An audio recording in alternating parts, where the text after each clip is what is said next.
Two of the top three names are Earnhardt. Dale Sr., a 10-time winner. Jeff Gordon with 6, and today's ESPN in-race reporter Dale Earnhardt Jr. with 5. Another trophy today would be huge for sure. Junior, our race fans just saw a graphic that said the Earnhardt family has 15 trophies, a staggering number at this racetrack. That leads us to our mailbag question from Chris in Toledo, Ohio. Says your dad was the best ever at Talladega. What was the best advice you've gotten about racing at this track? Oh man, I don't know. You know, I just watched him for years drive the track, run races, watch him draft, side draft, and draft people and make moves, and sort of study those moves and wondering why they worked, how they worked. You can't really never understand it until you get behind the wheel of the car. Once I got behind the wheel of the car, all this stuff started making sense. So even though the packages change from time to time, the draft changes a little bit here and there, the fundamentals are always the same. Dale, I know you're a big football fan in fantasy football leagues. You have to have a strategy in plotting your teams there. Obviously has to be a game plan from coaches in the NFL. What's your game plan and strategy as this race unfolds today? Well, the last several times we've raced in Talladega, we're kind of taking it easy, and when it's time to go, we really either can't go or we go there. We haven't been there all day, so I think we're just going to run as hard as we can run. But we can knowledge about anybody else, so it goes back. All right, thanks, Junior. We apologize for the little breakup there, but now Andy's going to talk to your crew chief, Steve Letarte.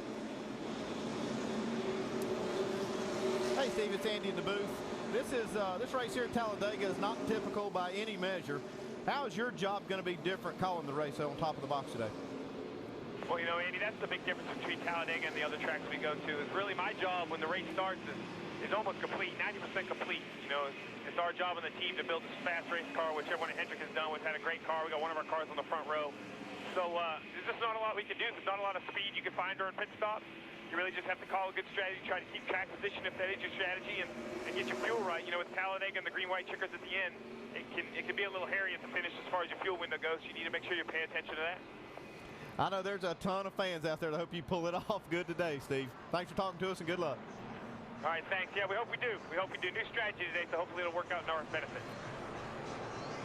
Dale Earnhardt Jr. lined up in the number 12 position as we get set to go with the Good Sam 500 at Talladega. Race fans, check out NASCAR.com/RaceBuddy and watch coverage live today by following your favorite drivers for free with 8 live camera views. Pace laps take a while. At the longest track on the circuit, we'll take the opportunity for a break here and be back in plenty of time for the start. NASCAR. Who's that up ahead? All right, that's my teammate. Now we're cooking. He's been fast all day, and he's gonna help me, right? He owes me for that deal in Daytona. Then again, he had that other deal in Daytona. Here we go. Man, what was I thinking? This is Talladega, and Talladega always wins. Well, what unlikely drafting partners might we see today as we get down to the finish at Talladega of race number 4 in the chase for the NASCAR Sprint Cup. The cars on the track working through the parade and pace laps, the green flag just moments away. So as we get set to start that 4th race in the chase, a quick refresher on the championship standings beginning of the day and a couple of guys you think are worth keeping an extra special eye on through the day. Well, Brad Keselowski's been so strong so far in this chase, and I think it's going to continue today. Talk to his guys down there. They are extremely confident that they're going to be fast and be the car to beat here. So I'm going to be watching for that and see if he is. Yeah, I'm going to go down to the man in that 5th spot, last year's champion, Tony Stewart. He is really, really good at these restrictor plate tracks, and he comes in here, nothing to lose. He wants to win, get maximum points here today, get himself right back in the middle of this championship battle. With a wave to his pit crew as he comes by before they come by next at high speed. Speaking of high speed, how about some high definition onboards in the high speed draft? We'll take you right in the middle of the action today with Brad Keselowski with our Dodge on board, Casey Kane from pole position with the Goodyear camera, Denny Hamlin, the fresh from Florida Gulf Seafood camera, Tony Stewart, the Mobil 1 on board, two-time defending winner of this race, Clint Boyer's got our 5-hour energy on board, Jeff Gordon, the sprint camera, Jimmy Johnson, got the Lowe's on board, and Dale Earnhardt Jr., our in-race reporter, with the Chevy on board. Stories from pit road before the green flag. We go to Jamie Little. Well, Jimmy Johnson hasn't been a fan of restrictor plate races as of late. Why? Well, he hasn't finished better than 20th on the last 5 races. He told me he was dreading Talladega, but his crew chief Chad Knaus is helping him change his attitude, helping him embrace today's race. They have a lot to lose. They're second in points, and today he starts mid-pack. Mike Massaro. Just how much emphasis is Clint Bowyer placing on this afternoon? Well, he says this race could be the championship decider. He sits 4th in the standings, 25 points back, and knows he needs to be stellar and needs others to fail. This track offers that very combination. Today, Clint Bowyer looking to celebrate his own version of Oktoberfest as he seeks his 3rd consecutive fall victory here at Talladega. To Dr. Jerry Punch. You know, Jeff Gordon sits 10th in chase standings, 48 points back. And a lot of folks said, well, his chances of a championship this year are done. But not so, says Gordon. The 6-time Talladega winner told me earlier, I've got the car to get it done today. And if I do, and others get involved in the big one, then I gain 25 points. And guess what, guys? I am back in the hunt with some of my best tracks coming up. Vince Welch. Dale Earnhardt Jr.'s crew chief Steve Letarte says there's plenty of races where he has specific directions for Junior and how they're going to attack the race, but not today. He knows Junior's one of the greatest all-time restrictor plate racers. He said, I gave him the wheel and turned him loose. Junior's not going to ride around at the back today. He wants to lead laps, put on a show, and bring home that 6th Talladega victory, Alan. All right, Vince, how will Jimmy Johnson and his team approach these 500 miles? A good race for us today, guys. Remember, 1 lap at a time, 1 lug nut at a time, 1 pit stop at a time, 1 race at a time. That's where we do this. They're about to start that 1 lap at a time. 2 2/3 miles around the track, so the 500 miles takes 188 laps. The pace car on pit road. Remember that unique location of the start-finish line at Talladega, past the pit exit down toward turn 1, creates an extra passing opportunity for the always frantic Talladega finish. Will there be the big one? How will it affect the championship? And how many lead changes will we see today at Talladega?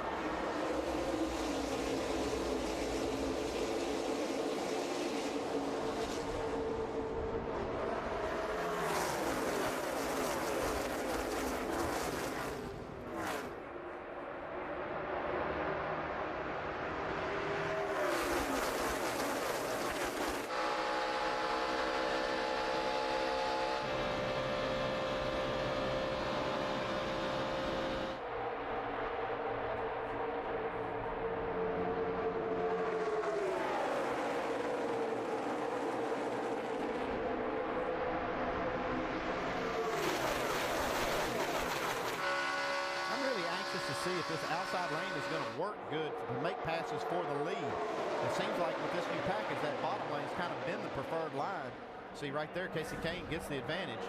Leads that first one. Car on the outside, purple and pink 21. That's the Daytona 500 winner from a couple of years ago, Trevor Bayne.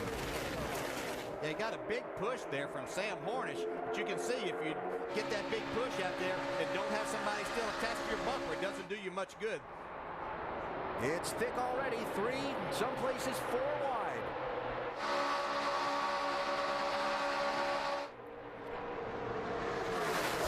I watched practice on Friday, then talked to a lot of these drivers. They were anticipating big packs, but there are going to be times that they're going to hook up in these 2-car drafts and be able to push by a little bit and get themselves a little bit of breathing room, but they don't want to take the chance of running these cars hot by staying there too long. They're going to have a little margin for that today because it is quite a lot cooler than it was.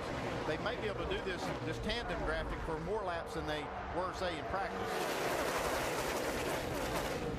One note while we watch the pack, Denny Hamlin has dropped all the way to the end of this group, playing the conservative strategy already. And remember that yellow line to the inside of the track at this track is out of bounds. You can't go below that line to advance your position. There's Denny Hamlin dropping all the way to the back of the field.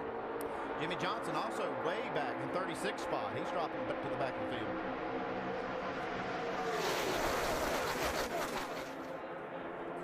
I think there's 2 places that you want to be. You either want to be at the very front of this pack, or you want to drop back there to keep yourself out. You're in the middle, that's just putting yourself in more of a position for something to happen, especially for these chase drivers today. I'll tell you the way I've always looked at it, though, if you're back there trying to stay out of a wreck, and the wreck happens, it's more likely it's going to be in front of you if you're at the back, and you're going to have to come through it. I know that the strategy is to maybe be able to come through it slower and be able to avoid the cars and debris, but you're still going to have to come through there. Well, the key is you have to give yourself enough room to make an evasive move or be able to get slowed down enough if that should happen. You can't just run right at the very back of this. You have to give yourself some distance. Kane in the 5. Got Boyer, the two-time defending winner of this race, behind him in the 15. That's Ryan Newman in the 39. And still Trevor Bayne heading that group in the outside lane, looking for a push in the draft from Sam Hornish in the 22. Obviously, we talk about what could happen with the consequences of something happening for all the chase drivers. But as I talk to these drivers, their main concern today was all of these other drivers that are out there that aren't a part of the chase. They realize this is such a huge opportunity for them today to go to victory lane that they might not have in these other 6 races coming up. So they're going to be racing hard. It's not they're concerned about the chase drivers, but this is a race they know they can win. We see Trevor Bayne try to get to the front now. Kind of doing it by himself. It looks like Casey Kane now get another run into turn 3. Sam Horner's doing a good job pushing that 21 of Trevor Bayne. Yeah, you just can't push him out there so far that you become unattached there, and then that creates a situation of both of you slowing down quite a bit. That's really kind of the job of the guy that's in front, though, to try to keep that attachment. He almost has to drag the brake a little bit. That's got to be just counterintuitive to a driver to be able to push the brake and go fast. I don't know how they do it. That was close. Looked like Hornish in the 22 was maybe giving that side draft to Ryan Newman in the 39, and it got a little tight there at the start-finish line. Now Hornish picking up a boost from Joey Logano in the 20, while Kyle Busch comes running through the middle lane in the 18. Yeah, there's no reason to think that Kyle Busch won't be a part of having a say-so of who's going to win this at the end if he can get to that point.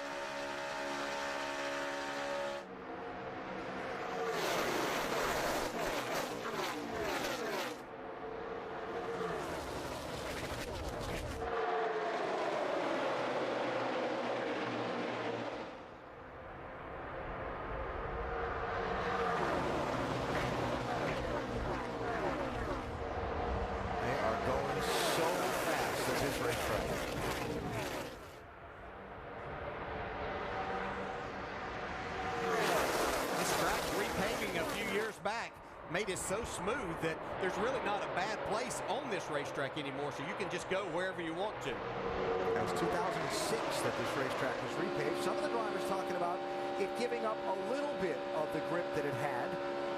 Not enough to really make handling come into play, though. This track's so big, so wide, and the transitions from banking to flat on the straightaway are so gentle. Yeah, but I did hear a number of drivers talk about getting loose on the entry to the corner, especially as they ran in packs and with a car on their bumper. That could create some excitement. Yes, sir. Casey Kane in the 5, started on pole, led all of the laps so far. While he runs up front, Jimmy Johnson and Denny Hamlin have dropped to the back early on, going to play that conservative strategy at Talladega. Our telecast today presented by Pennzoil.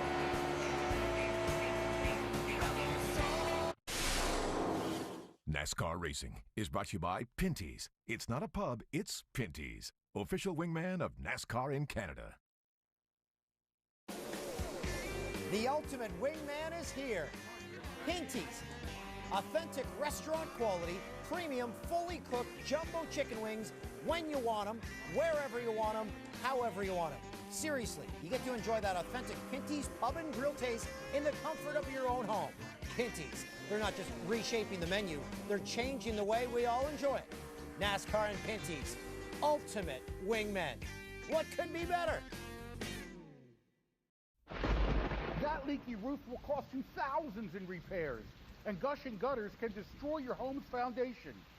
Hi, Phil Swift here for Flex Seal, the easy way to coat, seal, and stop leaks fast. Just a quick shot and Flex Seal instantly fills cracks and holes, stopping the toughest leaks while remaining completely flexible. Flex Seal is actually liquid rubber in a can. Flex Seal is perfect for all your home repairs and covers easily. Now that's a beautiful seal that will last a lifetime. This powerful stream penetrates deep to create a bendable barrier that's totally waterproof.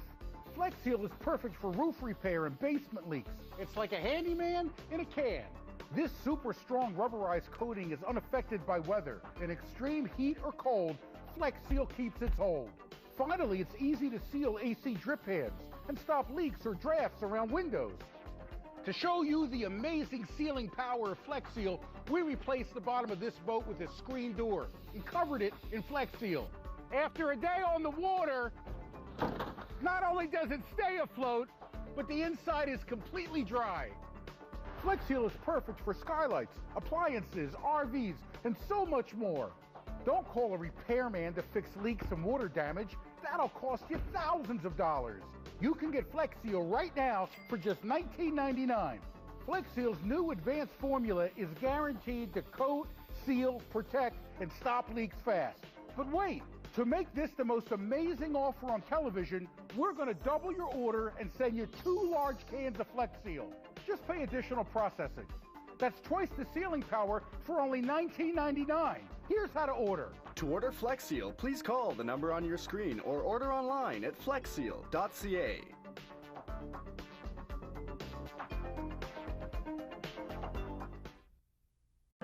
The 13th Man premieres tomorrow night at 7:30 on TSN. Talladega, race 4 in the chase for the NASCAR Sprint Cup. Telecast presented by Pennzoil, new leader. Just as you watch them flash across the start-finish line, Trevor Bayne now squeezing in front of Casey Kane. Clint Boyer picking up a draft from Dale Earnhardt Jr. in the outside lane to make a bid for the front. Which driver do you think will take first out of this week's top 4 qualifiers? Casey Kane, Ryan Newman, Clint Boyer, or Tony Stewart? Text FAST to 34763 or go to AT&TFastestDriver.com to play. You can have a chance to win 4 Gs by playing along in today's AT&T Fastest Driver Challenge. Every week, you have a chance to make your pick and see where you stack up against the rest.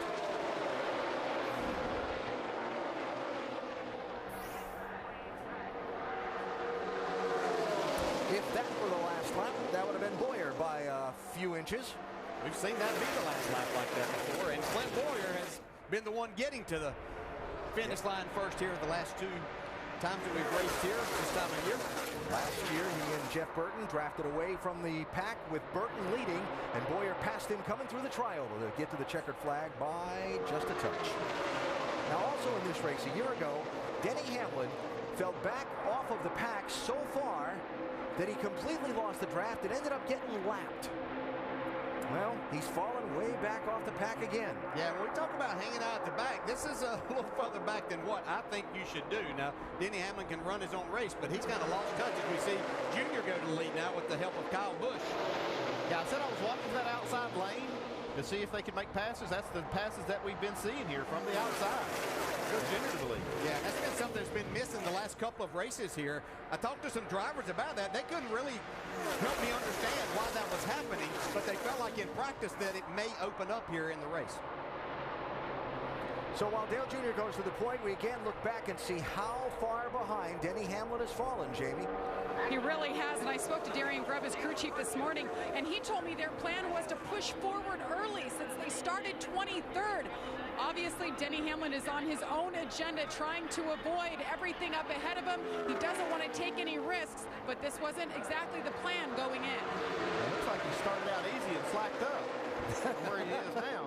He's still losing ground. I'm telling you, they're way back there. Well, I'll assure you, if something happens, he will be able to avoid it where he's at.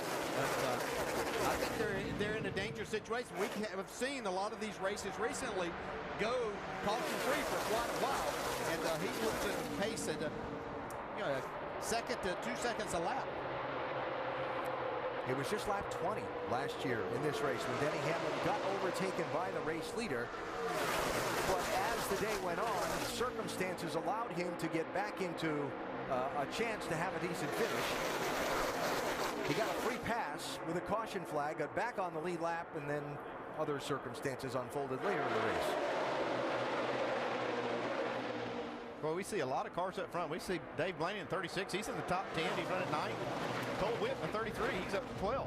And new leader, Kyle Busch, with drafting help from Matt Kenseth, Yeah, that's a pretty good drafting partner there. Matt Kenseth, who won the Daytona 500, and I believe I'm correct that he's been leading on the last lap. He's been leading at the last green-white checker restart of the 2 succeeding races since Daytona, both here at Talladega in May and at Daytona Independence Weekend, and didn't win. And then he and Brett Biffle in the draft working so well together. In fact, Kenseth and Biffle have led 55% of the laps run on these restrictor plate races so far this year. Kenseth would be a good guy to hang out with here because he's going to find his way to be up front. He's there now. See Jamie McMurray now working that outside lane. We haven't seen him up front a lot this year.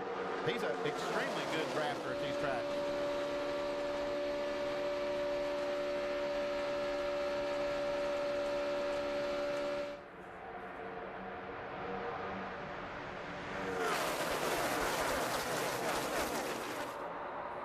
And Andy, you were talking about guys moving up like Blaney into the top 10 and so on. That's one of the things that has to make one of these Talladega races at times frustrating for both driver and team is you'll go to the front, you'll go to the back, you'll go to the front. Oh, trouble. Yep, there we go.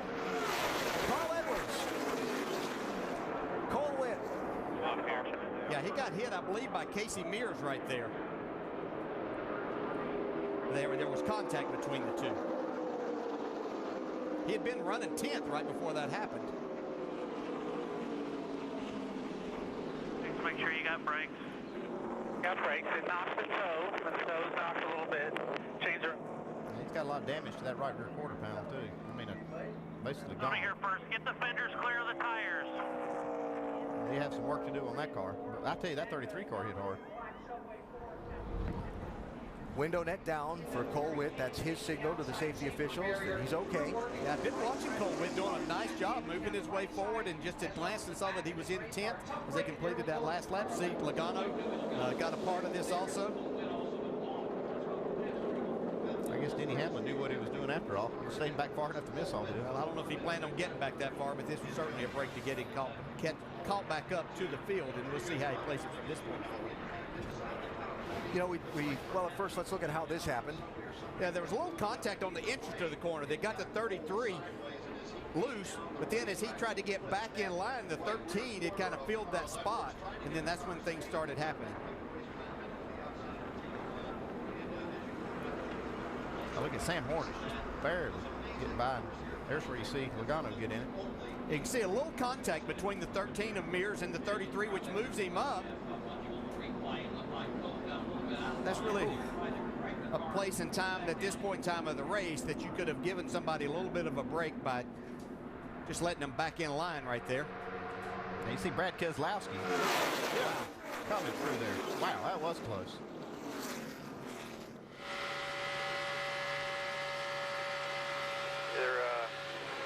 A couple of cars have really lost the draft. Go right in front of you. Come on. Come on. Let's go low, go low, go low, go low, go low, go. Stay outside. Outside 29. Caution. Pit stops under the caution. Mike? And Kyle Busch in on pit road. Car very good. They're going to do fuel only on the 18 car. Let's go to Vince Welch. It's just fuel only for Dale Earnhardt Jr. No tires at all, Doc. And McMurray down the right side, the one car, they're going to be fuel only. They said wait on him, wait on the crew chief to go. One can of gas, and McMurray is down and away.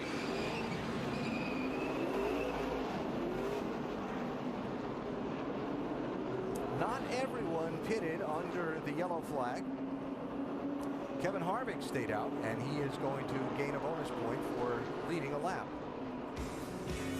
First caution out, somehow in the middle of the pack. This one only involved 3 cars.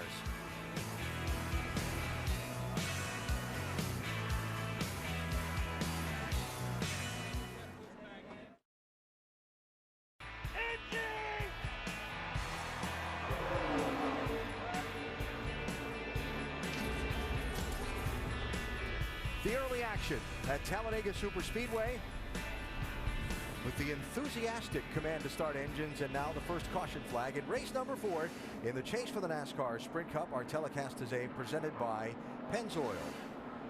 The Good Sam 500 at Talladega. Race fans, check out NASCAR.com/RaceBuddy and watch coverage live today by following your favorite drivers for free with 8 live camera views. See some of the guys choosing that pit strategy to stay out, pit when they get the one to go, and Jamie makes sure they restart at the back of the pack. That's right, and it's just still so weird to see the 48 and the 11 riding around in the back. You see them both in their pit box. Jimmy Johnson going to fill it up with Sunoco fuel, 4 tires, wedge, and a track bar adjustment. Meanwhile, the 11 cars, they work on the left-hand side of the car. 4 tires, he almost stalls it. Denny Hamlin sluggish out of his pit box. As you see Jimmy Johnson was clean. 4 tires for both cars as they're going to hook up together here, guys.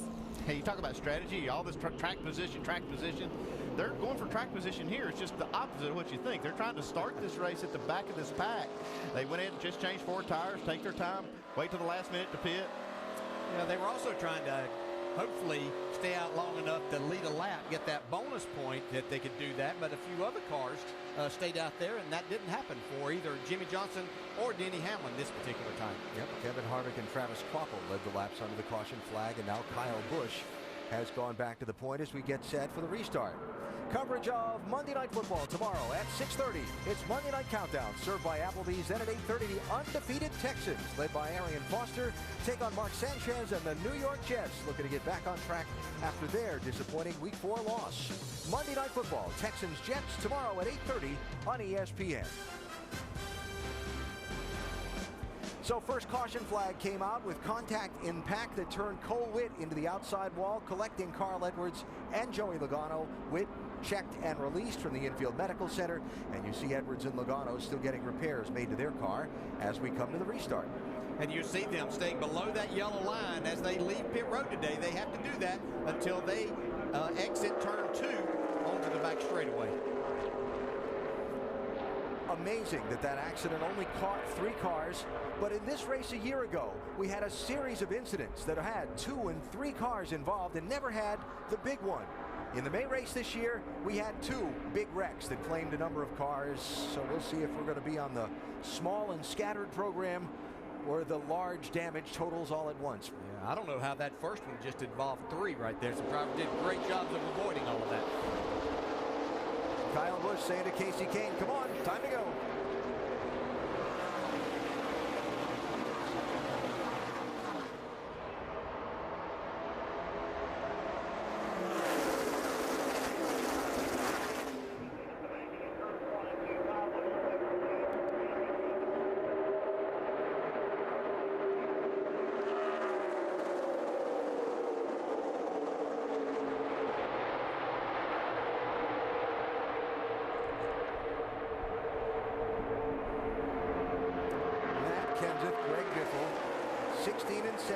Those drafting partners that together have been so strong at Daytona and Talladega this year, side by side for this restart. See if they could find a way to get nose to tail. Yeah, totally different here. Last few times where we saw the tandem, everybody having to have a partner getting hooked up. This is more pack. They'll use each other for a lap or 2, but we're going to see more of the pack. And as you try to make a change as far as the position going forward, you need someone to push you, but not like what we were seeing before.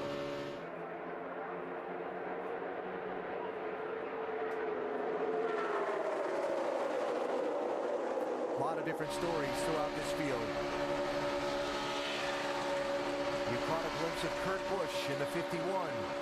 His last ride for owner James Finch. He moves to the 78 car for Furniture Row Racing starting next week at Charlotte. Regan Smith in that 78, the 3-wide car on the top side. His last ride for that team. His future. Talked to them yesterday. He said he has some plans he expects to announce shortly. Very confident he'll be in a very competitive situation for next season. Yeah, we've seen Regan Smith be a factor in races here, so don't be surprised to see him up front whenever it comes time to win this race today. See, he's getting a nice push right now from Kevin Harvick.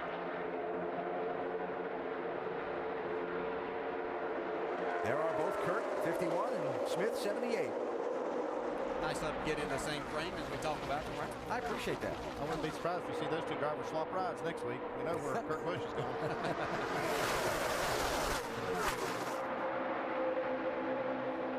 Just haven't seen that 3rd lane up there. We've seen that 2nd lane be able to push forward, especially after they run some laps. Haven't really been able to see this outside lane get going yet. Of course, we haven't seen any of the, what we would consider the faster cars get up there and try to make a move like that yet. So Matt Kenseth and Dale to the first and second positions.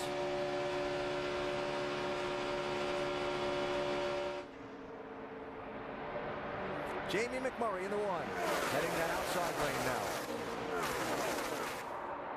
You can see the 2-car in the middle of that too. Brad Keselowski did a great job of avoiding that accident a while ago. Heard him talk a lot this week about how he would rather race up front here. He thought that he could do better, serve his team better, and have a better opportunity of getting a good finish out of this. Yeah, didn't have a good qualifying run, and that's why he's back here trying to fight his way to the front. Being pretty methodical about it. Like you said, he made a really good move to stay out of that last wreck.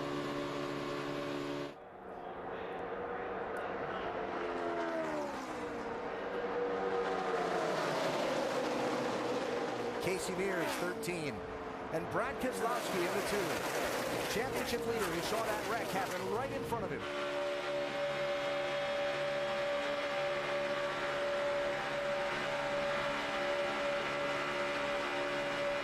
Going almost 200 miles an hour down the back straightaway in the big pack.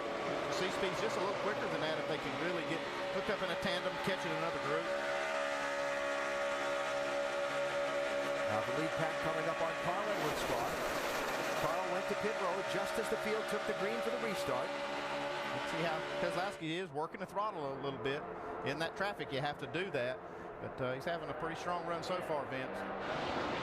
That's right, Andy, and he's right where they had planned on being. Paul Wolf, the crew chief, saying they would prefer to run in the front all day long, although just before that yellow that involved Logano and Edwards and so forth, he was saying, Keselowski was, that he felt like things were getting a little shaky up front, was thinking about dropping back, and then the yellow came out. So he's keeping himself up in the front position so far. It's what they had planned on all day. We'll see how that develops. Well, you're certainly right about things were getting shaky, but they got shaky right in front of him. Yeah. He wasn't getting to the back fast enough there, but you can see he kind of left the lane open there in the middle and losing some spots right now. Reminder, stay tuned for NASCAR nonstop coverage during the second half of today's race, presented by Pennzoil. Won't miss a second of the action.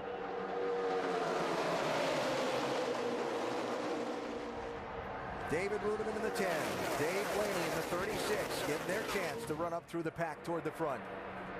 Matt Kenseth leads. Dale Jr. heading the outside line. Brad Keselowski heading the outside line.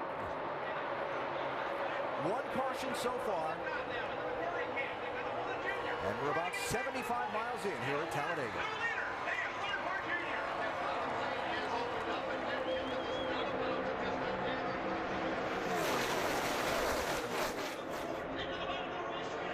One car come out you there. The one car will let you go. Not a real big run behind him. 17 sits down by himself on the line. He's on the yellow line.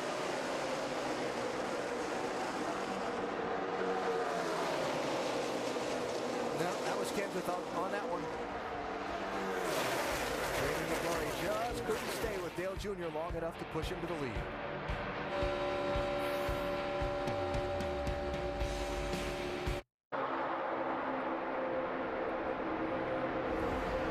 The NASCAR Sprint Cup Series at Talladega, presented by Pennzoil, reminding you to go to NASCAR.com for all your latest NASCAR information. Matt Kenseth in the 17, the Daytona 500 winner, leading another lap. One of 8 different drivers that have traded the lead 10 times in this race so far. Race 4 in the chase, the ultimate wild card in the championship, and so far there are almost 3 groups of drivers. Those up front, like Kenseth and Casey Kane and Dale Jr. and Clint Boyer. A couple guys in the middle of the pack, like the championship leader Brad Keselowski. And then guys that have dropped to the tail end of the field, like Tony Stewart, Jimmy Johnson, and Denny Hamlin. Well, things are a little bit crazy up front there. We've seen some cars, some nice saves through the trial, some people getting out of shape there. So as you can see now, Brad Keselowski back there at the back. He dropped even further back too to join Tony Stewart and Jimmy Johnson and Denny Hamlin. Fans jumping. 88 car to the lead.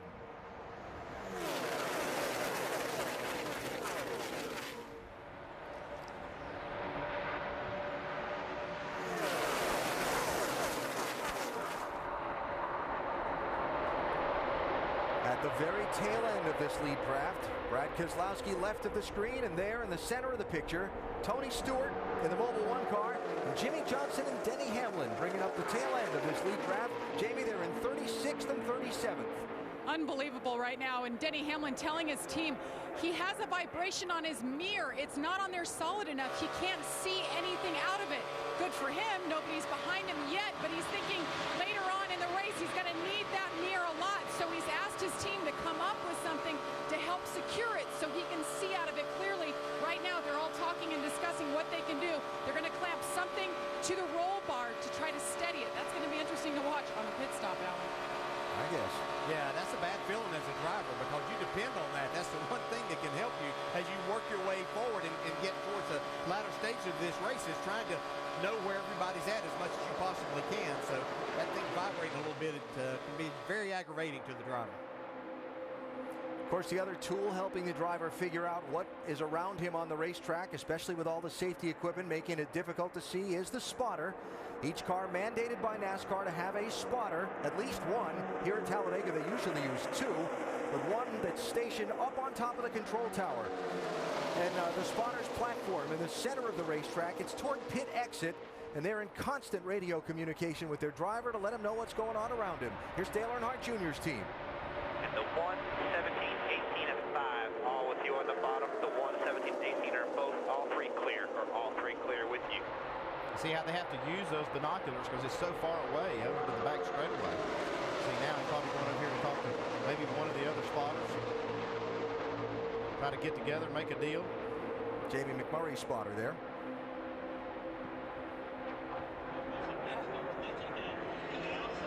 You know, those spotters are great, but just as you saw, they're having to use binoculars to make all of this happen. You know, as a driver, I only wanted that certain information, and you ultimately, as the driver of this race car, are responsible for your moves and your actions. Dale Earnhardt Jr. out in front, Vince. And Junior's car not handling 100% to his liking. They made a wedge adjustment on that first pit stop to try to get him a little bit more comfortable, especially when he's out front. You know, it feels a lot different when you're back in the middle of the pack. Junior spent much of this race in the front section, and right now he's on the point trying to get a handle on it a little bit smoother. Jerry? Yeah, McMurray started 24th, Vince, and drove it all the way to 4th in 18 laps. But when he came in for that pit stop, he said, guys, fuel only, but also I'm worried about getting hot. Guys around me are starting to push water out, so pull some tape off the grill. Being very cool today, they had a lot of tape on the front of the grill. They pulled the tape off, and now it is fast and cool. McMurray very comfortable in second spot. Mike. Matt Kenseth, before that last stop, was complaining that the car was a little bit tight. They made a wedge adjustment trying to stabilize the car a little bit. He's been rather quiet since, rather content. Kind of surprised, though. Had a conversation with his crew chief this morning, Jimmy Fennig, and he told me they were slow. Does that car look slow to you guys? No, hasn't looked slow at Daytona or Talladega this year. First, third, and third in those three races for Matt Kenseth. One of those guys that a victory today would be huge for. But Kenseth behind Jamie McMurray and the race leader, Dale Earnhardt Jr. at Talladega. BCS Countdown is on ESPN and ESPNU tonight. As we welcome you back to the Talladega Superspeedway.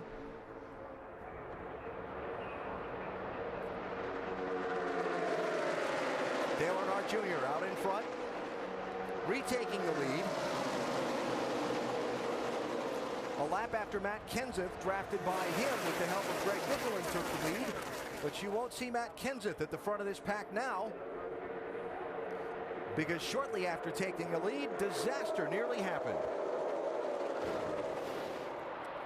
So he was getting pushed by Greg Biffle's teammate, but Biffle got a little bit to the inside, and as Kenseth tried to turn down, got extremely loose. I couldn't tell from there if there was contact or if it was just a matter of turning his car down. Yeah, no matter what started it, well, look at this. Yeah, there was a little bit of pushing right there. But look at the save. That's incredible. Look at that's on the flat of the racetrack at 200 miles an hour. Unbelievable. And all these people said it's the safest at the front, but there's your leader almost taking everybody out. I think I was one that said that. There you go, man. No pressure on that one. No pressure on the one. Look at that. Keep going high, go high, go way high, go high, high, high, high. Keep going, one inside, keep coming, no caution, keep coming. You're clear. So first to 31st for Matt Kenseth, just like that, but not wrecked. And still in the race. Yeah. And I think he fell back there to catch his breath. Yeah.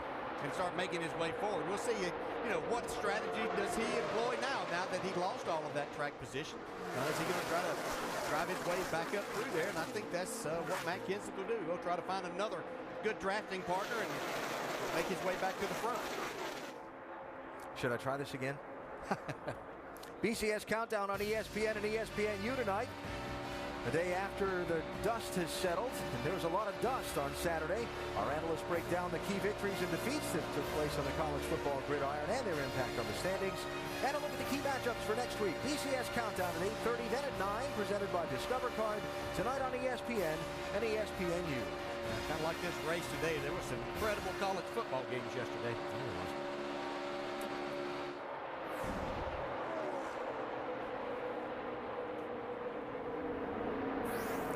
So sliding across that transition from the banking to the flat of the racetrack sometimes will wrinkle up the front end of one of these race cars, and aerodynamics being so critical here at Talladega. Mike, anything from the 17 team? And that's exactly what they're concerned about, Alan. After catching his breath, Kenseth radioed in. He wants his team to get the binoculars out and zoom in on that splitter. Thinks he may have done a little bit of damage there. What do you think, Andy? It looks okay. The shots we've seen so far, I don't see any problem. Looks like the car's still plenty fast. I know that outside lane hasn't been the way to make a lot of moves, but he's coming to the front. I think they're okay until we get a better shot at it. Speaking of coming to the front, as Kenseth tries to pick up Trevor Bayne in the draft. From that angle right there, it looks pretty good. Casey Mears gets picked up by Jeff Gordon in the draft, and they had a shot at the lead and then fell down.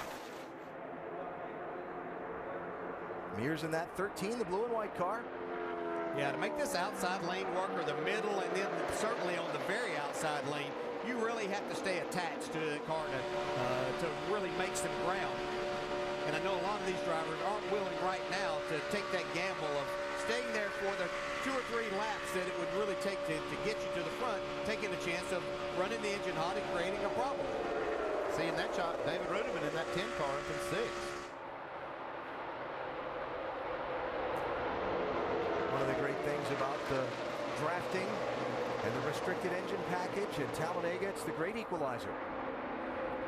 People that might not normally have the technology to compete on a week-to-week basis on one of the high downforce tracks and that kind of thing come to Talladega. And I think you said it before, Andy, at the top of our broadcast, everybody's got a chance to win. Yeah, if you can stay just in this pack, in this shot right here, to the end of the race on the last lap, or last few laps, you'll have a shot at winning.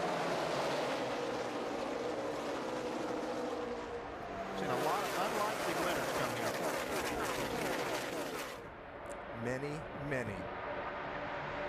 Just one caution so far today at Talladega. We're past 100 miles, and the leaders Dale Earnhardt Jr. Our telecast today, presented by Pennzoil. Kurt Busch on the outside with a draft from Dale Earnhardt Jr. Burton led that lap. Boy, look at Kurt Busch got a lot of momentum now with that push from Junior. See Jeff Burton get extremely loose right there. Now Harvick closes up on his back bumper. Yeah, that ought to tighten him up. He might not tighten him up. It's going to make him go fast here for a minute. Look at him go. Everybody started getting a little antsy. You can see he pushed Burton out there. Harvick did the smart thing there, knowing that he had gotten Burton out there too far. He wasn't going to have anything except being set there by himself. He pulled down to the inside lane to get some help.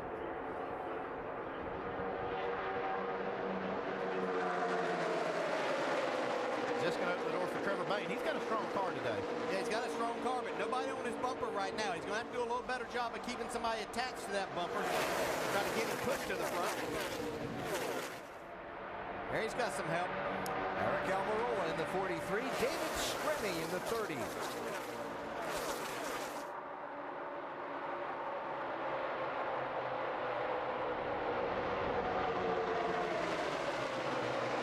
Casey Mears, once again, he liked that idea of being out front. See if he can make it happen again. It was Jeff Gordon who pushed him to the lead a few minutes ago.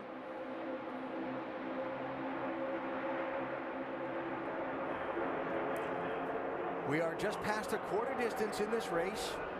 Only the one caution flag so far. Coming up on another round of green flag pit stops soon. There's Trevor Bayne to the lead in the 21. That's a little tricky when they take that lead from the outside and move down and try to get back to the bottom. That's where we saw Kenseth and Biffle get in trouble.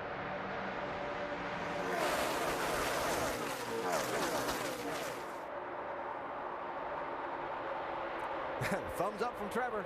Thanks, Eric. Trevor Bayne leading. 37 cars in the lead pack.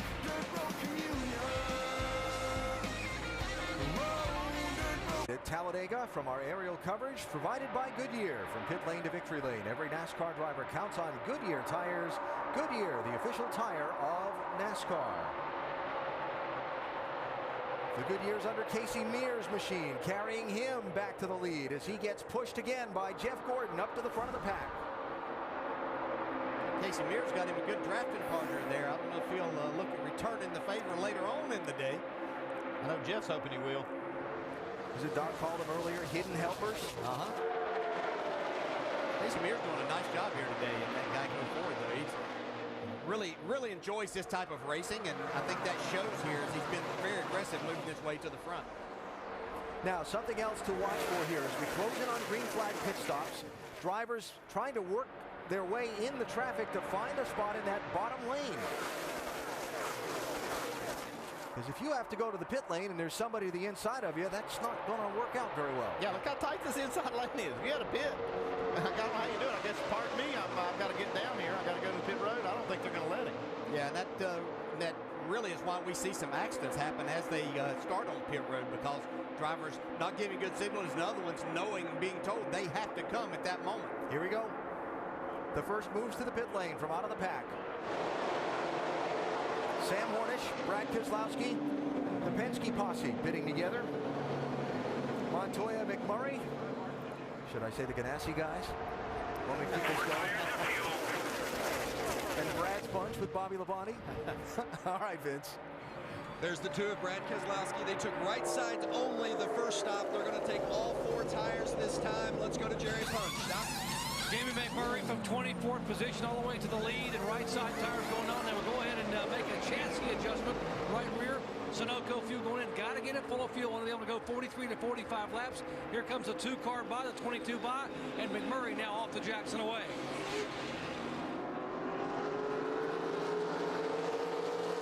And a big pack turning left for the pit lane.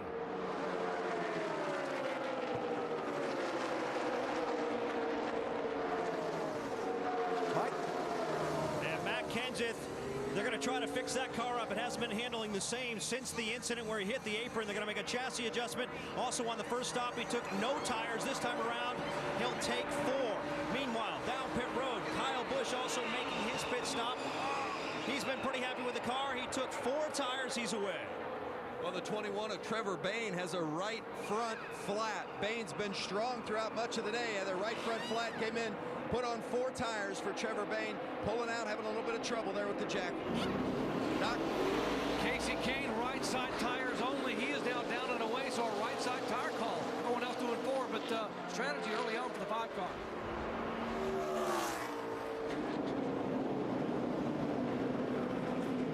More cars to the pit lane, including Denny Hamlin and Jimmy Johnson. Tony Stewart also in. Jamie? And Denny Hamlin is in. They took 4 tires last time. Remember, he's having trouble with that mirror. He wasn't able to see out of it, vibrating so much.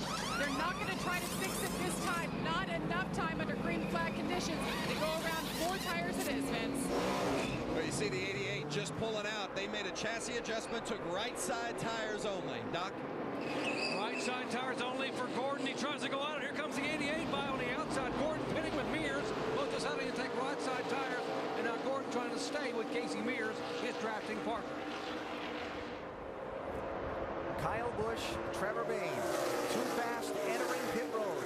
On their green flag stops, they both owe NASCAR a pass-through penalty. Dale Earnhardt Jr. too fast exiting the pit lane. He'll have to come back in.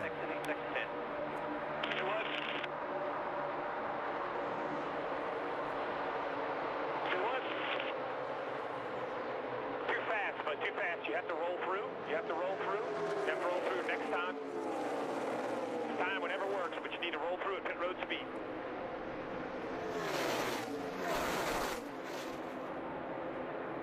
Now Junior's going to serve that penalty from the lead. Yeah, that's just a sickening feeling as a driver that you've made that mistake, knowing here how important it is to have drafting. Roll all the way through, all the way past the cone there, buddy. We'll be fine. We got a lot of race here.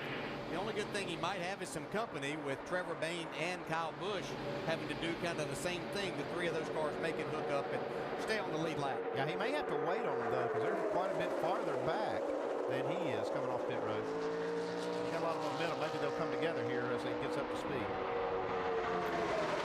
So how things can change in a cycle of pit stops. Jimmie Johnson's been running around at the back of the pack all race long. He just picked up a bonus point as the leader of this race. Yeah, they took 2 tires there, as did a number of those cars that are up front there, so kind of flopped the strategy around. They waited long enough, too, for a lot of cars to pit, which got them at the head of the field when they made their pit stop, so they weren't losing a lot of time. Very good strategy by Chad Knaus and that group.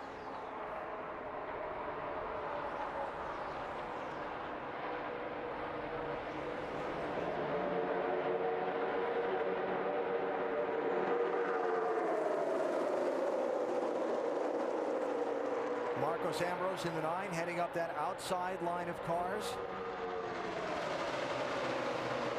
With Matt Kenseth and Kurt Busch and Greg Biffle right there. How do you think Kenseth is going to feel if Biffle gets back on his back bumper? Maybe a little nervous at first.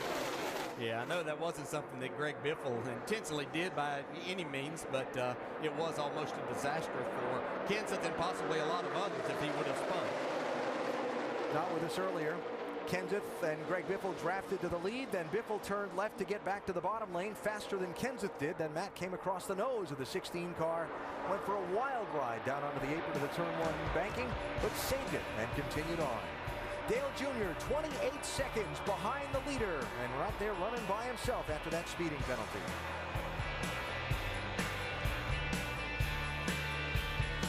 Back to Talladega Superspeedway. Race fans, check out NASCAR.com/RaceBuddy to watch coverage live from Talladega.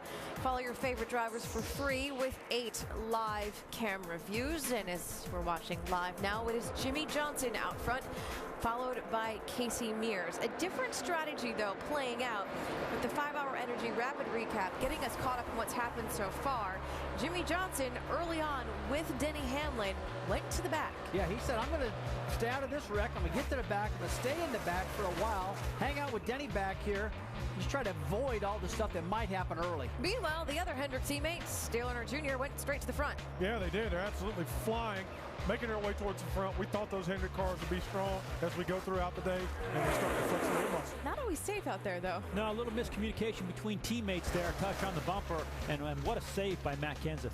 The middle, not where you want to be. Trouble earlier for Carl Edwards and Cole Witt. Oh, yeah, tough deal for Carl Edwards and Cole Witt. Edwards gets his car really tore up. Cole Witt is basically out of this thing.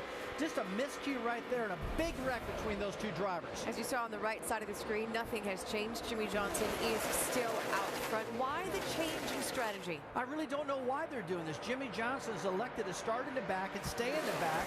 But through all these pit stops, he's got himself up in front right now.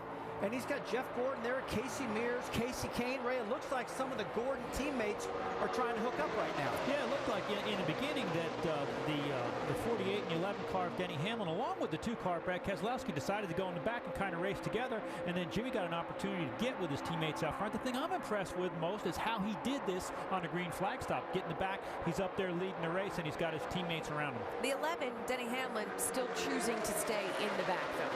I'll tell you, this could create problems for Denny. He got lapped last year doing this. I'm not a big fan of hanging out in the back by yourself all the time. So this is what Denny wants to do right now. It's not something I would do. And he seems to be sticking with his strategy. But we watched him say in the beginning of the show, hey, look, I've tried it from the back. I've tried it from the front. Who knows what's going to happen? Who knows what's going to be good for him or not? I agree with you. And also, somebody I'm keeping an eye on was Trevor Bayne. Had a good run going early.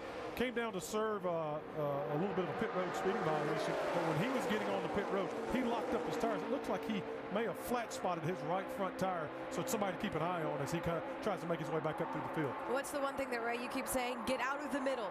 Yeah, you don't want to be in the middle. I know in the front you're ahead of the wrecks. In the back you've got a little ways to stop and can see them happening. When you're in the middle, most times you're right in them. You know, one thing we talked about early, guys, who would you draft with out there? You see Casey Mears up there. Now, Jeff Gordon's been helping him quite a bit throughout the day. Casey and Jeff have always been friends. They've had a good friendship, and it looks like they trust each other. So it's been Mears and Gordon all day long hooked up together. That's another person you can hook up. We talked about you use teammates, or you use friends, or you hook up with manufacturers. Obviously, Jeff Gordon has picked a friend. And right now, those two are going after the lead, Alan. Now Nicole, Jeff Gordon, Jimmy Johnson, side by side for the #1 spot in a pair of Chevrolets, and are now for a chance to win a Jimmy Johnson personalized 2013 Camaro ZL1 plus a Daytona 500 race weekend for 2. Visit wincamarozl1.com now to enter.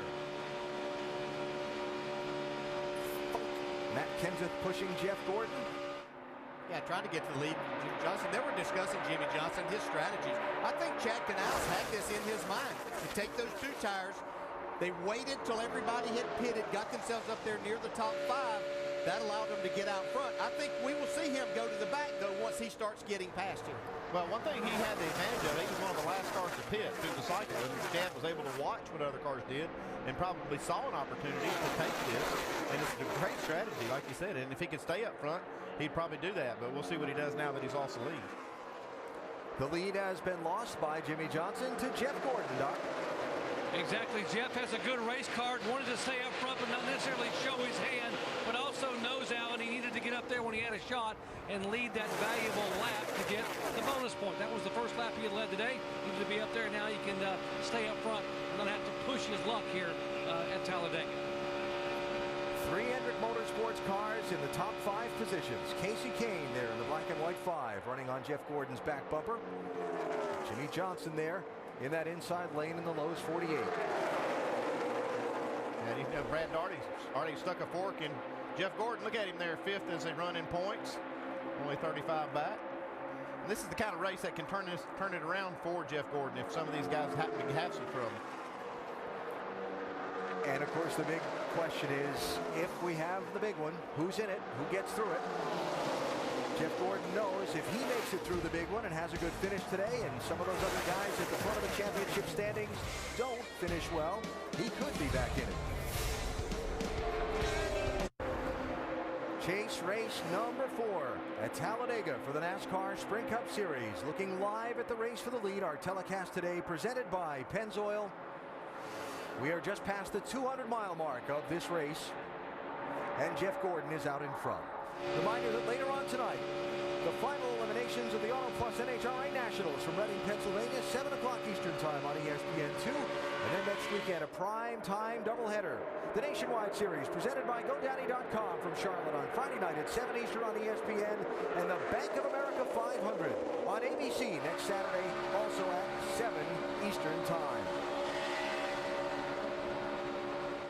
Jamie McMurray in the 1. Drafting to the inside of Jeff Gordon, trying to get out in front. You'll see that Dale Earnhardt Jr. and Kyle Busch have both been overtaken by the lead pack. They're a lap down, and critical to those drivers' hopes if a caution were to come out. That orange car almost involved in bringing out a caution there. Joey Logano is the first car 1 lap down, and the guy in position to get the free pass. Yeah, he's getting ready to be on the tail end of the lead lap if he can make this pass. Logano with damage from that first caution. That accident got hit in the right side, right front fender. They prepared that, and it looks like that car is fast. They just need a break. We've seen that here lately at Talladega, a place where aerodynamics seem to be so important, but guys with torn up race cars jump back in the draft, and they're competitive. Yeah, we'll have to see if he's able to get out front here.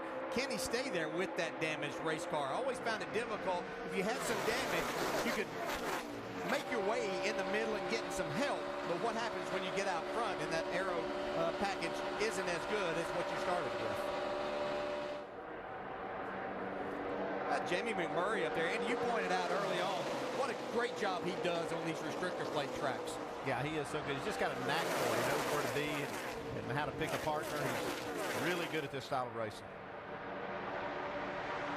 He's got a good partner now with Kurt Busch behind him. 51 car in his last drive for James Finch's Phoenix Racing. Finch, a former winner here in the Sprint Cup Series with Brad Keselowski driving. And Kurt always near the front in these drafting races, but never taking home the trophy. A lot of second place finishes. And I mean a lot of second place finishes for Kurt at Daytona and Talladega. Yeah, it's hard to believe that he hasn't won one.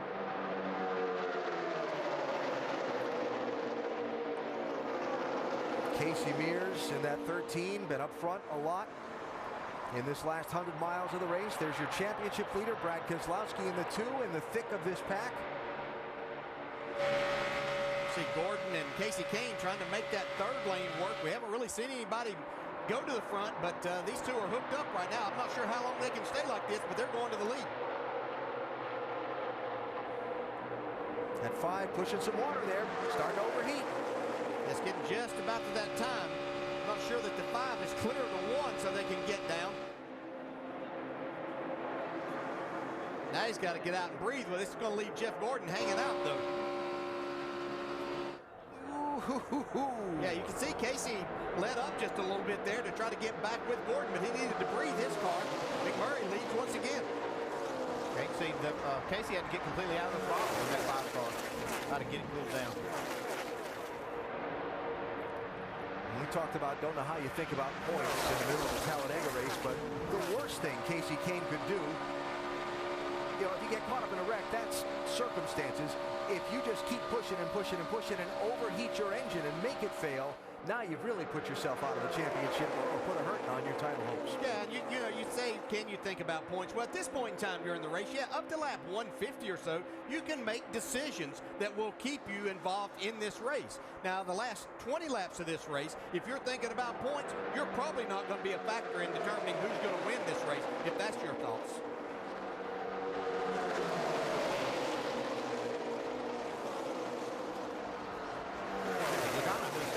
Job keeping that car up front. I tell you, probably his biggest cheerleader has got to be Trevor Bayne, who's in that, would be the person in the lucky dog position if the caution would come out with Logano just in front of the leader. That's changing just by the second here as they run. The leader is Jamie McMurray, one of 13 drivers that have been out in front in this race. But still a long way to go at Talladega. Telecast today presented by Pennzoil. Led by Jamie McMurray as we close in on halfway in today's Good Sam 500. We take an inside look and get unlimited access to the NASCAR Sprint Cup Series, brought to you by the NASCAR Sprint Cup mobile app and truly unlimited data on the Sprint Network. Kurt Busch started in 29th position in James Finch's 51 car. He's running second. Biggest mover in the race so far. Get unlimited access to NASCAR with live in-car audio and real-time stats on the NASCAR Sprint Cup mobile app. Only from Sprint. Get the app and Sprint's truly unlimited data plan at sprint.com/speed. Kurt trying to move up another spot as he gets to the inside of Jamie McMurray. McMurray's got some drafting help in the form of the championship leader, Brad Keselowski, and Kyle Busch, who's trying to get back on the lead lap after a speeding penalty on green flag pit stops a minute ago. Like Keselowski got his hands full there with that push from Kyle Busch. Boy, sure did. He was all over his bumper trying to make that happen. Jamie McMurray made a choice right there to move up. He could see that group coming, made the right choice to keep the lead.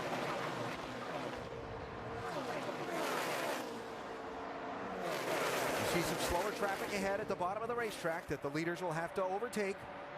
Well, that always becomes a difficult situation because after those first 2 or 3 rows, those drivers really can't see those cars up there, and things start happening in a hurry, especially as you're 2 and 3 wide coming up on them.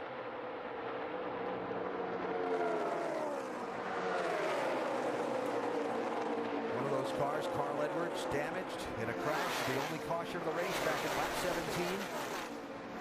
He, Cole Witt, and Joey Logano damaged. Witt retiring from the race. The other two have continued. Kurt Busch able to go to the lead now with the help of Matt Kenseth pushing him there.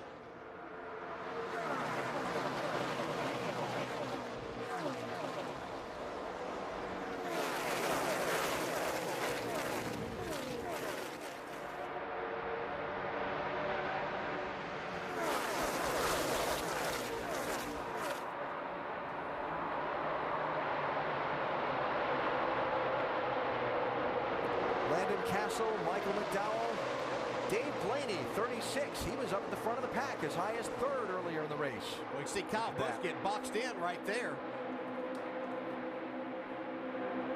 Yeah, for some reason, the lap cars split. Instead of staying in that lane with the other cars being overtaken, McDowell went to the top side to give the leaders the bottom. Yeah, this is really dicey here right now.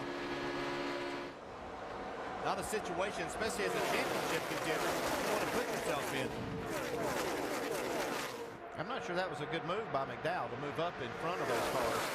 Everybody was actually doing pretty well. Going to be able to pass them on the outside. Just really did jumble up the field. 21 Trevor Bayne, 88 Dale Earnhardt Jr. Speeding penalties on the green flag pit stops. They're also a lap down.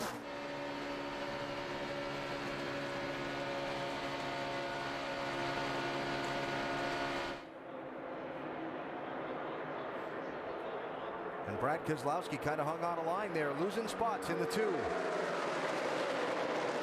McMurray got shoved out of line, or actually went down below the yellow line. Now he can do that if he does not advance his position. He was momentarily completely below that.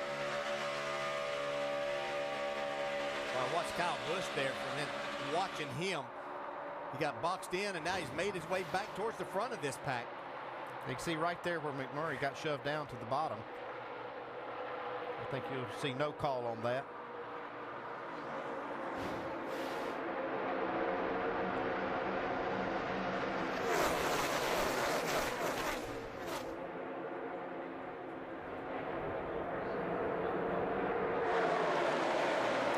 Plenty of high-speed tension at Talladega.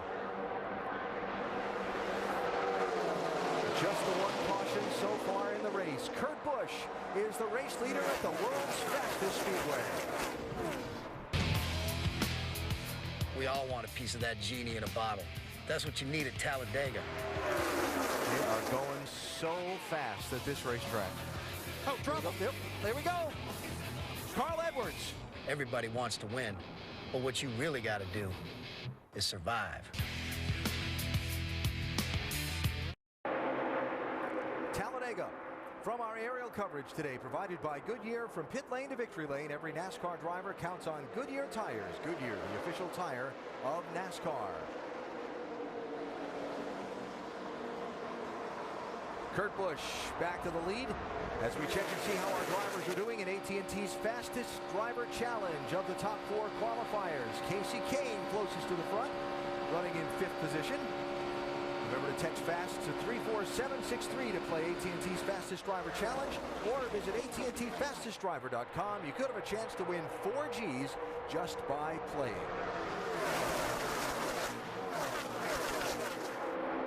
How long will Kurt Busch be able to stay at the front? Jeff Burton, 31 car.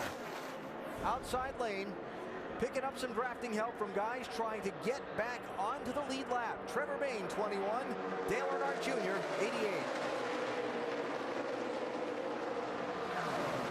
Jeff Burton, another one of those drivers that, even though he's had what you would call certainly a mediocre year, looks like something's wrong with Casey Kane.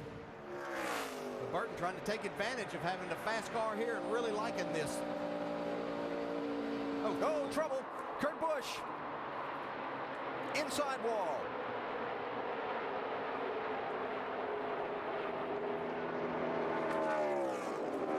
Somehow again.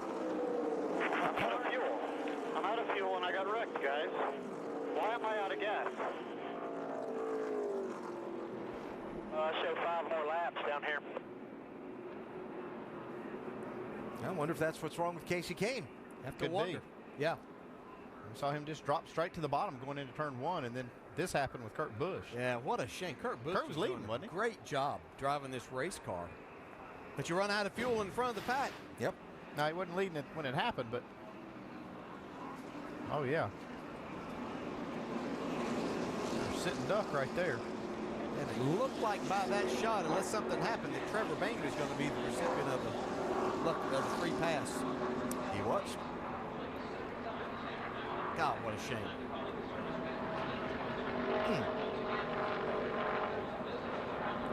Well, Kurt Busch said he was out of gas. Doc, is that what's wrong with the 5? Exactly, Alan. Out of gas, the thing burped and then quit. And Casey Kane said, I'm coming, I'm coming, I'm coming. That's when the caution came out. And now he is coasting down pit road. The engine not running. They're going to have to reset some of the electronics when they get the engine refired again. Right, they're going to go ahead and put 4 tires on him. No other major changes. Got to get it full of fuel, and they're going to try to get it refired. And now it is finally refired as the left side tires are going on our pole center. He's going to be okay, I believe, Doc. Leaders just now behind the pace car going into turn 3. They've got plenty of time. He was very fortunate that happened in a position he was able to get down out of the way and not get run into from behind, as Kurt Busch did.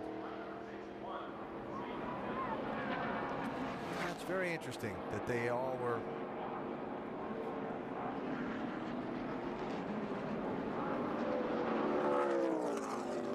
What was that? Stop, Kurt. They want you to stop right now. They want you to I stop. think that was some of the safety equipment that Hear they him. He's put got up his, there. yeah, They want you to stop. Got his helmet off. He's not hearing them. Yeah. It's mandatory if you They want you crash. to stop, Kurt. They want you to stop. All right, pit stops for the leaders. Mike? Matt Kenseth making his stop. Jimmy Fennig calling for a 4-tire change. Also, they're going to go down on the track bar 2 rounds, make an air pressure adjustment on the 17 car, trying to give Matt Kenseth what he needs, Jamie. New leader Jeff Burton was music to this team's ears. They're going to take right sides only. They took left sides last stop. Car is good, Doc.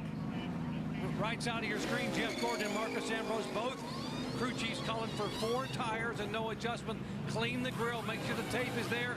Ambrose down the way. Gordon's pit stop just being completed. 13.8 seconds for Jeff Gordon.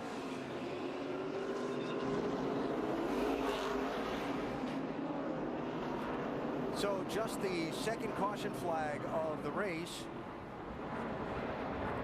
Some guys running out of fuel unexpectedly short of when they needed to have pitted, we thought, based on the last time. Denny Hamlin maybe having some work done on that mirror. That was reported on earlier. Free pass Trevor Bain, caution out because Kurt Busch's car, who had just been leading the lap before, hiccuped out of fuel and he got bumped from behind and turned into the inside wall. The safety workers were there to attend to him. When he got the car refired and drove away with both his the bag of the safety workers' equipment on top of the roof of the car. NASCAR has told the 51 team that they are done for the day. And that car will be put on the trailer. Time to go NASCAR Nonstop, presented by Pennzoil. BCS Countdown is on ESPN and ESPNU tonight. A day after the dust is settled, our analysts break down the key victories and defeats that took place on the college football field and discuss their impact on the standings. So who will rise and who will fall? Plus, we look ahead to the key matchups for next week. BCS Countdown at 8:30, then at 9, presented by Discover Card tonight on ESPN and ESPNU. At Talladega, we are 102 laps complete. And Ray, you have a theory about what might have happened to Casey Kane in that 5 car. Well, again, it is just a theory, but we talked about early in the show that the electronic fuel injection would make adjustments based on temperature. Now, with the air getting better, temperature getting cooler, it might be putting more fuel in the race car. And that fuel, if it adjusted during those long green flag runs when the drivers got the throttle to the floor as they run here, it could have changed their calculation and they'd be off by a couple laps. So I was thinking that somebody could make it on one stop from here, but I'll bet everybody's scared to death to try it now. Doc, what's the strategy from here on out? Well, Ray's right. The colder temperatures are having an impact on fuel mileage, but here's the other issue with the 5 car. They did not get it full of fuel on the previous stops. They knew they were going to be short. They were coming that lap, just didn't quite make it back to pit road. They ran out of gas. Rusty, I know you're keeping your eye on the 14 car of Tony Stewart right now. Yeah, I am. Stewart was kind of dragging around in the back of the field. They're not really going anywhere and just kind of hanging out. But now he's starting to, move that car to the front a little bit more. A little bit at a time. Tony Stewart is just, I think, tired of hanging back there. He's 19th. He's been way back at 30th. He's moved it up forward now. Trevor Bayne got the lucky dog this last go-around here, which means Dale Earnhardt Jr. is still 1 lap down. He still is, but you know what? David Strimmy has been running up front today. He's got a really fast race car. I like him. He's back there with Dale Earnhardt Jr., I'm trying to say. Also Denny Hamlin, Martin Truex, and they're not too far away from Casey Kane and Harvick once they get up to speed. I think Jr. can make his way back towards the front with those cars around him. Should be an interesting final 86 laps, Alan. A lot going on. And still hanging out there, that specter of the closer we get to the end of the race, the closer we get to that big happening. Kurt Busch treated and released from the infield medical center. Follow up on that shortly. The shuffle off the pit lane. Marcos Ambrose in the 9 has chosen the outside lane as the race leader. Casey Mears 13 to his inside. Here we go.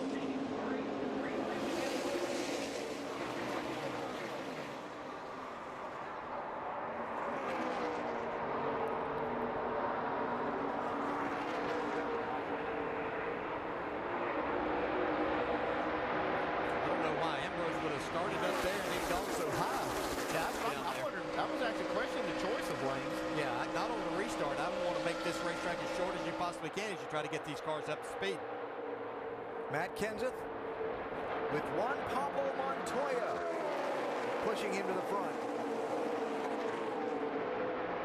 That push gets it out front once again. Seen that a lot on the plate tracks this year. Yes, we have. Mears trying to make a move to the outside, hoping somebody will come with him. He's got J.B. McMurray coming to his rear bumper.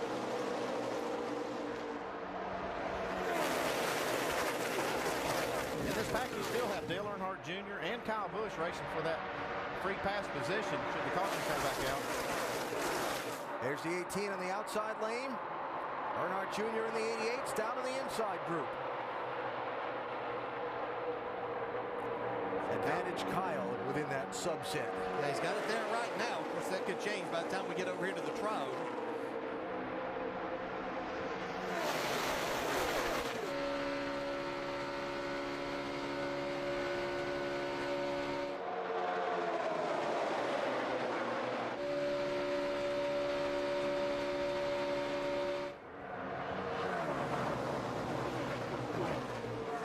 Twenty-nine cars on the lead lap. Within this pack, several not on the lead lap, trying to get back into that first car lap down spot. And still a lot of racing to go. Yeah, and there's still a lot of give and take going right now as we still have 83 laps left. Even though things have gotten kind of dicey a time or two. Everybody being pretty polite at this point in time. That'll change as these laps wind down. Lots less give and a lot more take. Absolutely. So Kyle Busch trying to get back on the lead lap the hard way.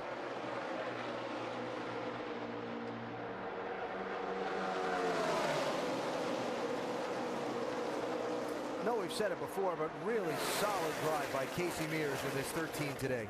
He and this team have been up front a lot. They put a lot of effort into this, these plate tracks, and they know that this is their opportunity. So, if they've got sponsorship, they can get here and run all day long. Casey enjoys this type of racing. See, now trying to go to the outside of Kyle Busch. I'm not sure he's going to get any help in making that move. But he'll find his way back to the front. So did Harvick just push him out of the way to get to Kyle Busch and draft, or was there just enough contact there that kind of chased Casey up the track and the way it worked out? I think sometimes you get a false sense of security there, so to speak, that you've got somebody giving you a big push. You feel that extra surge of RPM. You think that you can make a run there, and then that driver has just kind of moved you out of the way. You don't get the help you were expecting.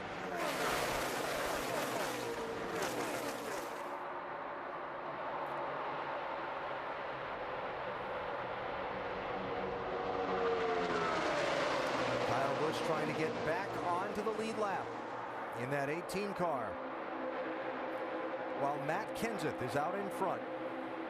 It was early in the race. Lap 41, Matt Kenseth pushed to the lead by his teammate Greg Biffle. Biffle thought they were going to go to the bottom lane, and they got crossed up. That might be the save of the year right there for Matt Kenseth. He went from the lead to 31st. Now he's back to the lead. 80 laps to go as we go NASCAR Nonstop, presented by Pennzoil.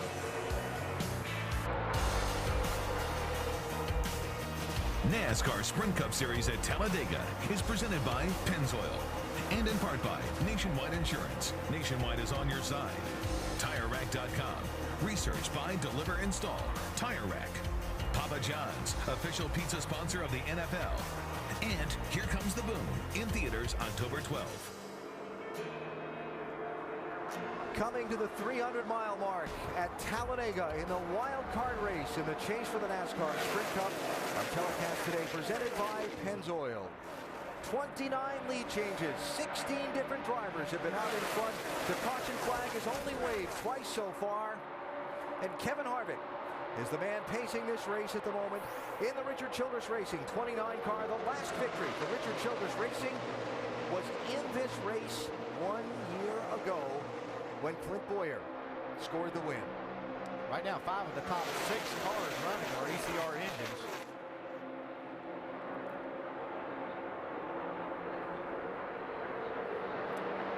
Kurt Busch thanking the crew after his last drive for Phoenix Racing and owner James Finch. Ends with him going from leading the race to a hiccup and out of fuel and being crashed on the back straightaway.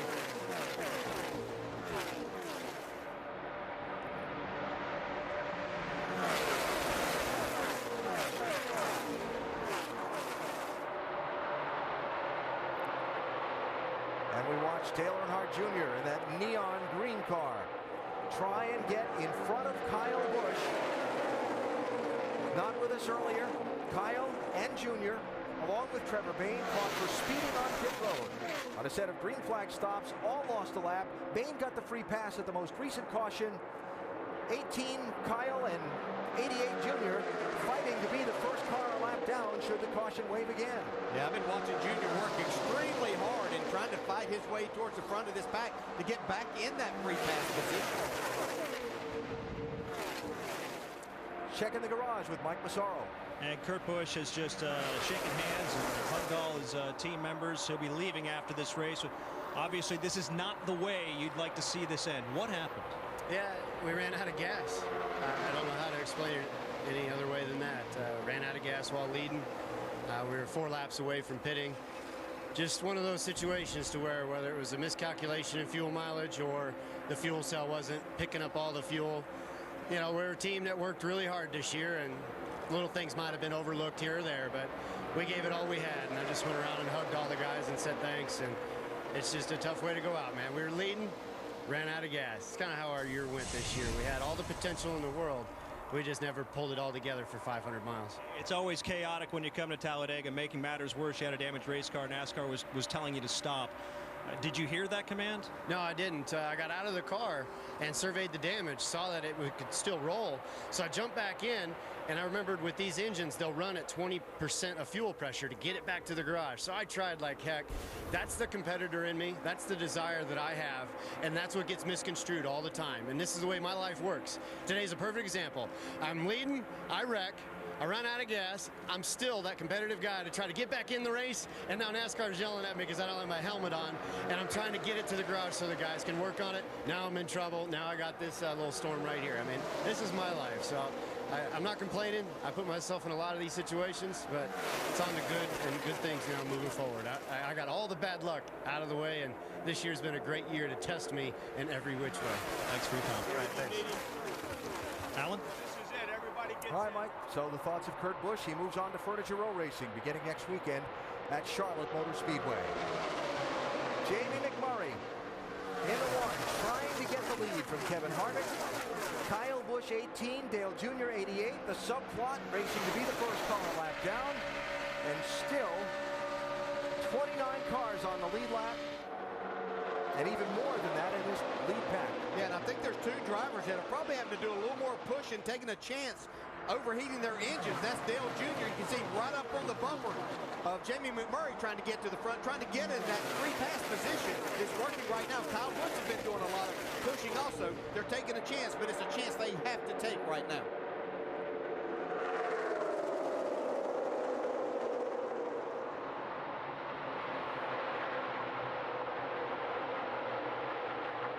So Jamie McMurray back to the lead. Dale Jr. back to the first car a lap down.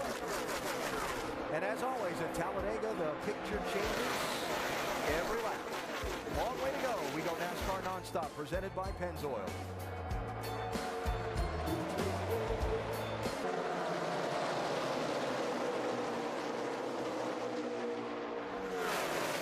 Let's take an inside look and get unlimited access to the NASCAR Sprint Cup Series, brought to you by the NASCAR Sprint Cup mobile app and truly unlimited data on the Sprint network.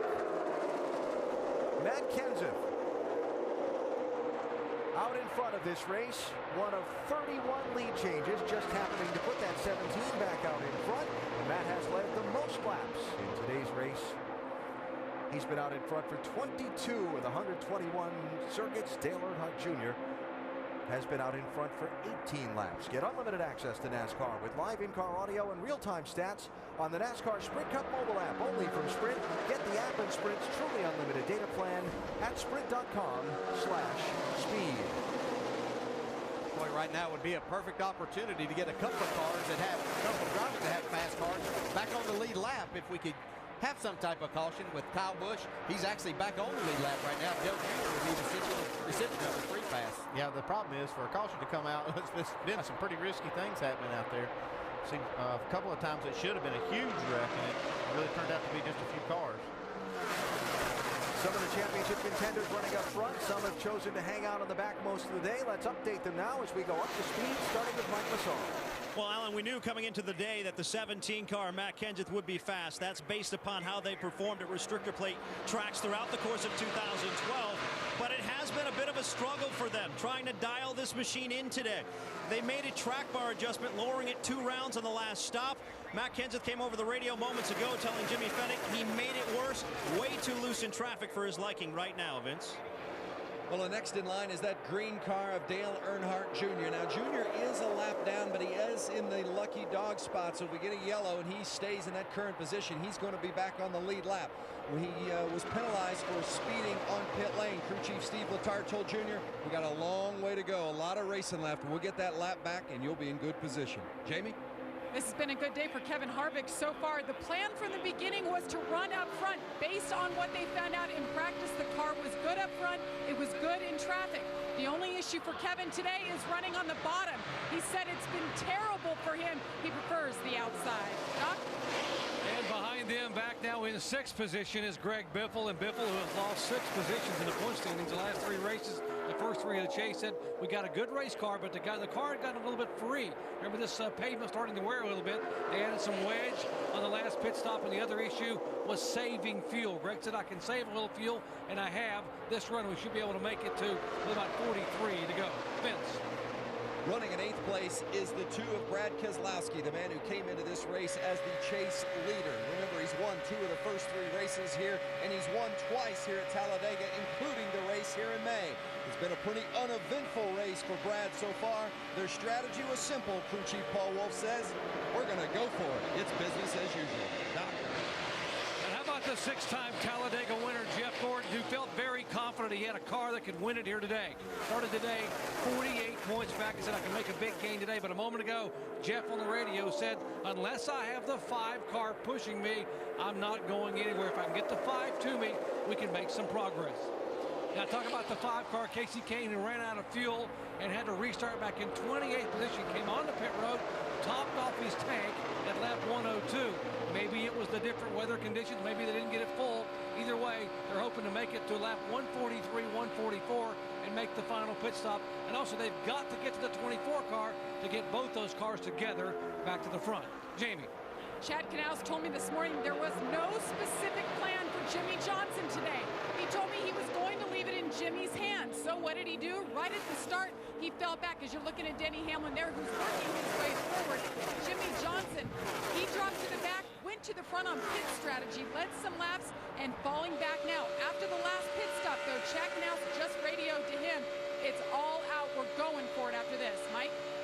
Jamie, talking to Clint Boyer this morning, he was full of energy, actually bouncing off the walls. You can understand why he'd be so excited. After all, he's won the fall race here in Talladega the past 2 years. Felt like he had a pretty good race car. However, he's lost a little bit of stability, especially in the rear end. They pulled the Packer from the right front on the last pit stop, but still the car has not reacted the way he's liking. He's in the middle of the pack, exactly where he did not want to be this afternoon now. And for the lead, Greg Biffle pushed by Eric Almirola around Matt Kenseth. It is Ford running 1, 2, 3. At a track where, for whatever reason, they've certainly run well, but they just haven't had a lot of success in recent years. Only 2 of the last 27 Talladega races have been won by a Ford.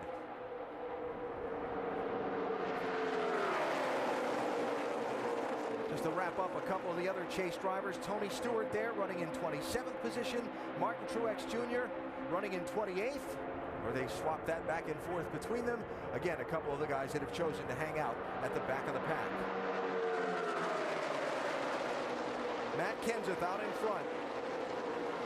We can just see how strong that 18 car is, though. If he could get that lap back, he would be a serious contender for the win. Yes, as would Dale Jr. Be in a position to make that happen too.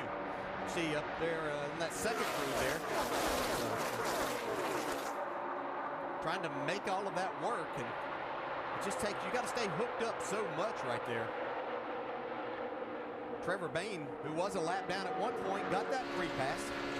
He was making a solid run there till he lost his partner.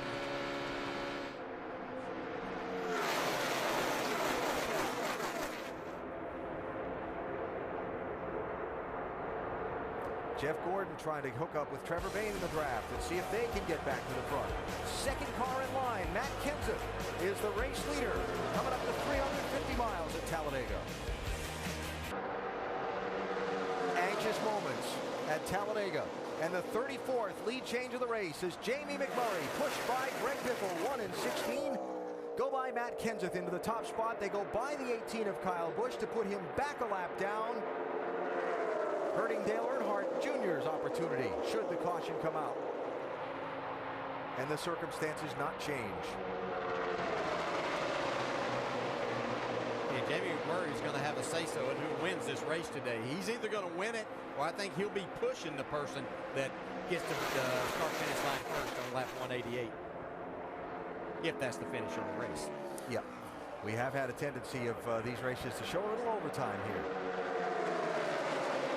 I'm not sure Matt Kenseth doesn't have one of the strongest, not the strongest car. The only thing is, I've seen Matt's car really kind of all over the place. You don't expect to see that here at Talladega, but his car is not very stable.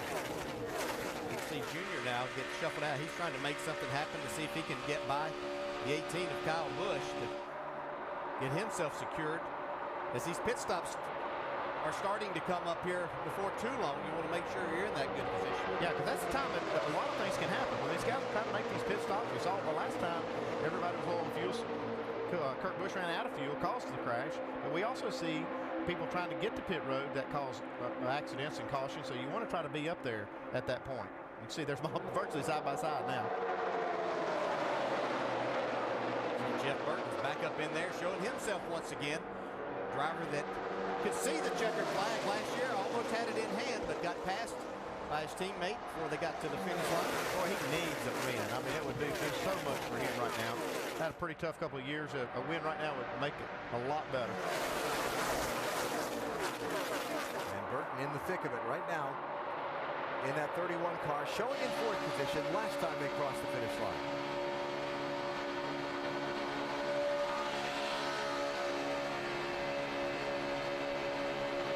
I know this looks all rather tame. It's just hard to describe to you how difficult it is inside these race cars for these drivers, because you have cars catching up, you have cars coming on your bumper, giving you a push, trying to keep these things going straight, not creating a bad situation, choosing the right line at the right time, who you want to be with. Just a lot going on inside inside these cars for these drivers.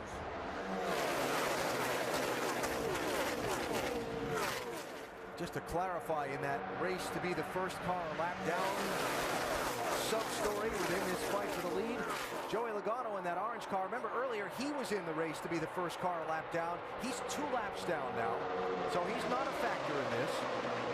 Other guys that are 1 lap down besides Earnhardt Jr. and Kyle Busch are James Blaney, 36, Landon Castle, 83, Michael McDowell, 98, and David Littman in the 10.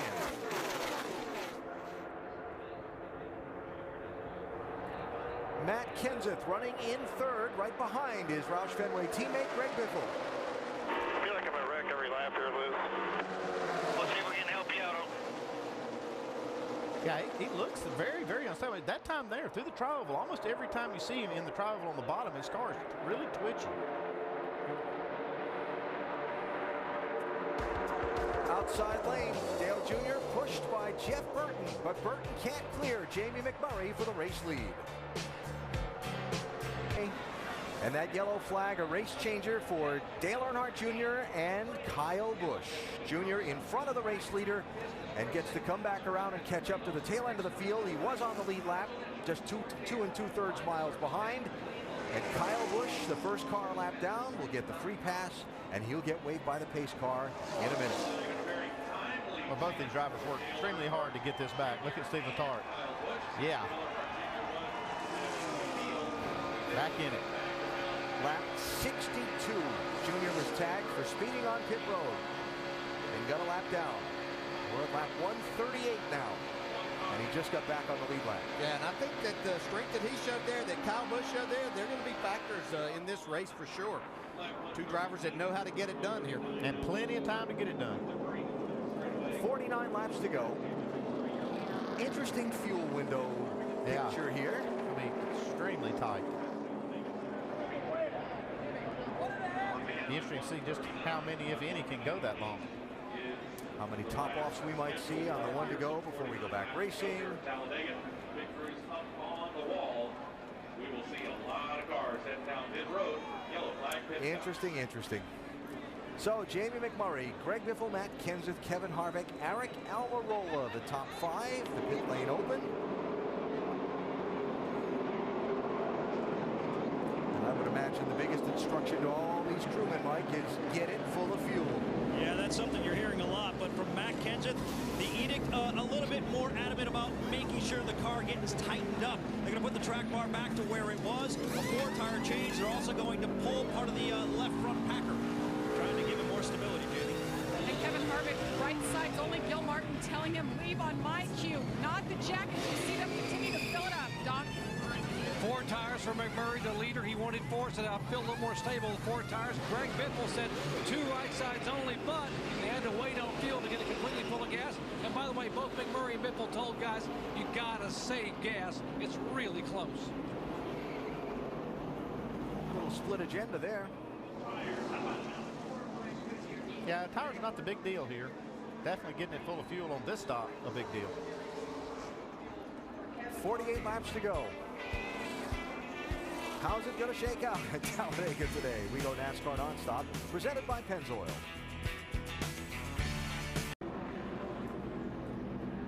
Back live, Talladega, as we get set to go back racing shortly from the 3rd caution of today's 500-miler. And a reminder that tonight, the Auto Plus NHRA Nationals from Reading, Pennsylvania. The finals come up at 7 Eastern Time over on ESPN2. And then next weekend, a NASCAR doubleheader for you from Charlotte Motor Speedway. The NASCAR Nationwide Series, presented by GoDaddy.com at 7 Eastern Friday on ESPN. And the NASCAR Sprint Cup Series Bank of America 500. ABC next Saturday night at 7 Eastern Time in the sports hometown. So we ask you to tweet us your seat and follow us on Twitter at NASCAR ESPN and the hashtag being Pit Studio. Some interesting thoughts here. Junior was running behind the leaders, like this young lady at one point, hoping to get the lucky dog. But then he passed the leader, and the caution came out, and he came back around, and he's back in the hunt, DJ. And Junior's our in-race reporter today. Did that That's make quite sense? a stretch. Yeah, I got you. Let's talk, Junior. Hey, Dale Jarrett, the ESPN. You have us? Yes, sir. Well, I know that was a hard-fought battle and maybe a little harder than you wanted to go there, but you finally got the break you needed back on the lead lap. We got a great NASCAR Chevrolet's got to be pretty good at Mr. Reed. We should get a little gas here. Might be able to make it all the way. Dale Jr. coming down the pit lane. Watch these guys leaving now. Come on down. Along with a lot of the lead lap cars to top off the fuel.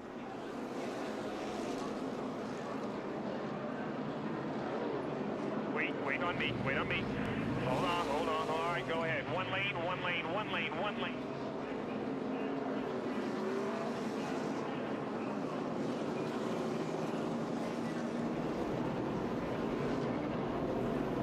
Almost everybody topping off the fuel. And so, you know, we always ask the team's permission before we jump on the radio to talk to our in-race reporter driver. So Dale Jr. getting the top off and heading back out there. Stevie Letarte trying to make sure they've got as much gasoline on board as possible. Now, not everyone pitted to top off there. Now, if we were to talk fuel mileage and somebody getting better mileage than most, who would you think's the one guy that stayed on the track and didn't top off? I'd say Brad Keselowski. And we have a winner. That Dodge gets good fuel mileage. We saw it last week. Yeah. He said, that's okay. I don't need any more. I've got all I need right here.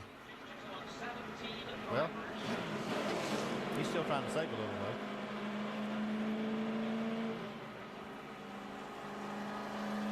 Well, that tells me that they're finished with that run at the back strategy, because if he wanted to do that, he would have pitted, got a little fuel, restarted in the rear. I think he's planning on just staying up front to the end now. Now, also, if he can. Also interesting in this twist of things, Kyle Busch, the free pass car, yes, he's up there in third position because he pitted a lap after the leaders did, which you do as the free pass car, and when all these other guys came back in and topped off, he stayed out.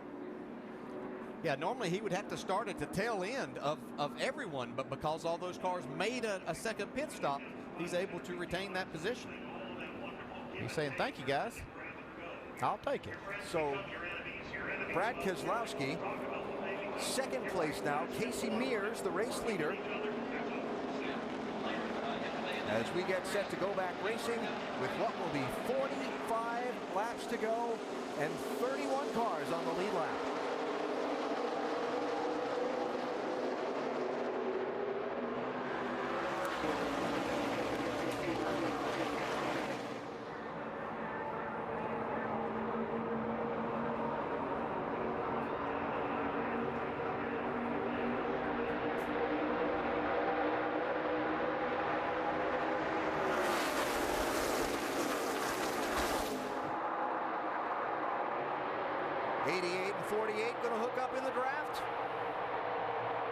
And is something going to get crazy in front of them? Greg Biffle goes to the lead. 36 car Dave Blaney is one lap down.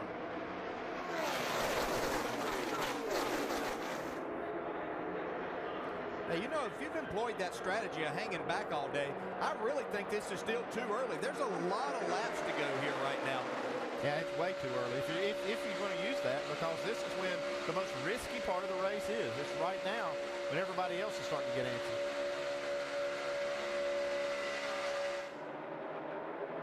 But it does totally go against what most race drivers want to do. Hang back there, you get antsy, you've ridden around out there for a long time. You'd like to see what your car's capable of here. That ooh was a very close call between McMurray in the 1 and Mears in the 13. McMurray got wiggled a little bit and up off that bottom lane. Mears started to go to his inside, and then Jamie came back down.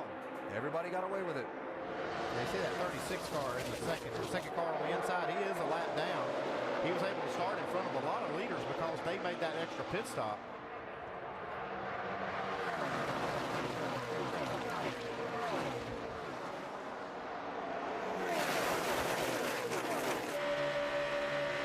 Keselowski. Now, I agree in Brad's case where he started up front here on this restart, even though he's been hanging back a lot of this race, you're up there. You got to try to keep that track position that you have right now. Whoa. We're going to see that ramp up a lot here. The bumping's going to get a little bit harder. The holes are going to get closed up quicker. Kevin Harvick, 29. Looking for a piece of the lead. Got it that lap.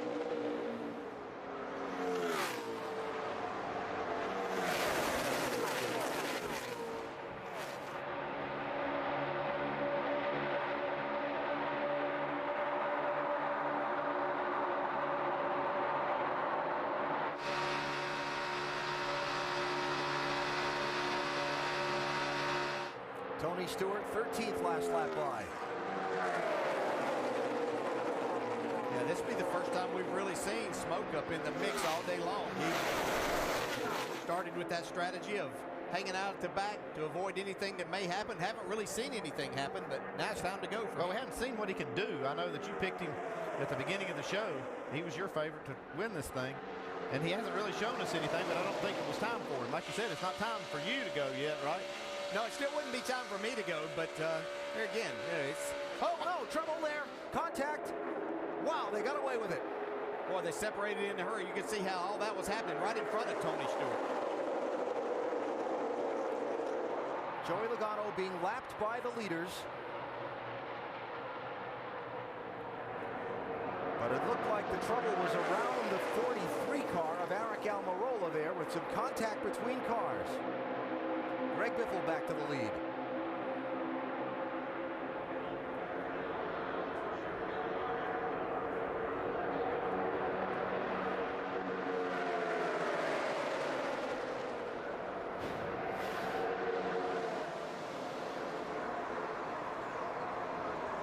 Actually, the first contact was Matt Kenseth and Jeff Gordon. Looked like Gordon got into Matt. Yeah, but Matt got loose, I believe, once again down into the corner. Now, it could have been because of contact getting pushed down into the corner. We've just seen this all day out of Matt Kenseth car, really wiggling into the corners. You're good. Everything's fine. He's going to have a hard time here. Got to be careful. In the latter stages of this race. Yeah, you got to be careful if you're going to push Matt Kenseth. He doesn't have a big margin there. Everybody scattered behind him, and somehow they all got away with it. He's made 2 great saves so far that could have created some big problems for a lot of people, including himself. But that car is fast. It'll be too early. Like Gordon's agreeing with you, Dale. A little too early. Well, yeah, depending on what you want to do, but you probably should know what your car's capable of by now. And I would think that most of the time, 15 laps is a long time around here. That should be plenty of time to work your way from 25th spot to the front. Perspective, we've still got 100 miles to go. 100 miles. That's a lot of racing. And a lot of drivers have worn thin on patience here by now, so some things are going to happen here. All the accidents in the May race happened in the late stages of the race. 24 cars involved in accidents that happened after lap 143. We're at lap 149 now. For the lead, McMurray in the 1.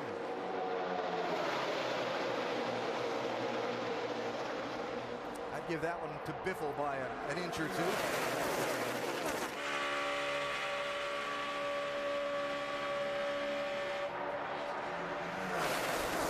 You have to wonder, after Kyle Busch had to pit last week and staying out this last time after getting that free pass, might be saying that he can't make it on fuel? Either that or says that he can and didn't need to come back in. Or that they'd rather take the track position and be up front and expect that, like we were just talking about a minute ago, the closer we get to the finish of this thing, the more likely something's going to happen. You know, that's what bit him last week, though. I understand. Let's talk a little mileage and strategy. Doc? We mentioned one of the best cars all day long has been the 1 car, Jimmy McMurray. But Bono, you guys concerned about fuel? How short are you? Well, I think we're with the rest of the field. You know, we're probably a half to 1 lap short, but we feel like ECR Power is a good mix between power and mileage. And maybe the Fords and some of the other guys are a little bit shorter than us. So I think everyone's in the same boat. 1 caution, I think we'll be okay. But we're staying out from here on and trying to get the win. Mileage aside, do you have the best race car here? Well, I think we have a really good race car. very equal today. Looks like, you know, we've been up front all day, so I'd say we have a pretty good Bass Pro Chevy. A lot of concerns here, maybe a half a lap shy on the one car. Alan? Doc. McMurray going to lead that lap by half a hood. Yeah, he's got a equal race car and an excellent driver at these tracks, so that's pretty good. Boy, he needs a good finish. Look at that. Last top 5 finish was Bristol last year. 3 of McMurray's 6 wins coming at either Daytona or Talladega in the drafting races. He's in the hunt today and led the second most laps in this race so far. We still have 31 cars on the lead lap and just less than 100 miles to go. How's it all going to turn out? We'll go NASCAR Nonstop, presented by Pentor. Another lead change. Jamie McMurray to the front at Talladega, looking down from our aerial coverage provided by Goodyear. From pit lane to victory lane, every NASCAR driver counts on Goodyear tires. Goodyear, the official tire of NASCAR. 32 laps to go in the Good Sam 500 at Talladega. A race that's featured 43 lead changes, just 3 cautions, and is getting tense as we close in on the finish.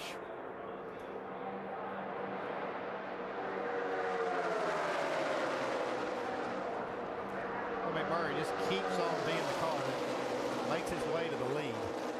He has a strong horse today.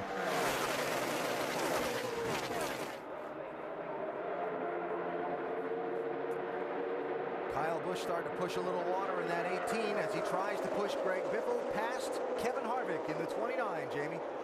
And Kevin Harvick talking to his crew chief, Gil Martin. Gil telling him he's going to be a lap and 3/4 short. So Kevin telling him when he's letting off the gas and when he's not. In the meantime, he likes to be the one pushing. That is the position he wants to be in. And he has a teammate in Jeff Burton, but he's a few cars behind.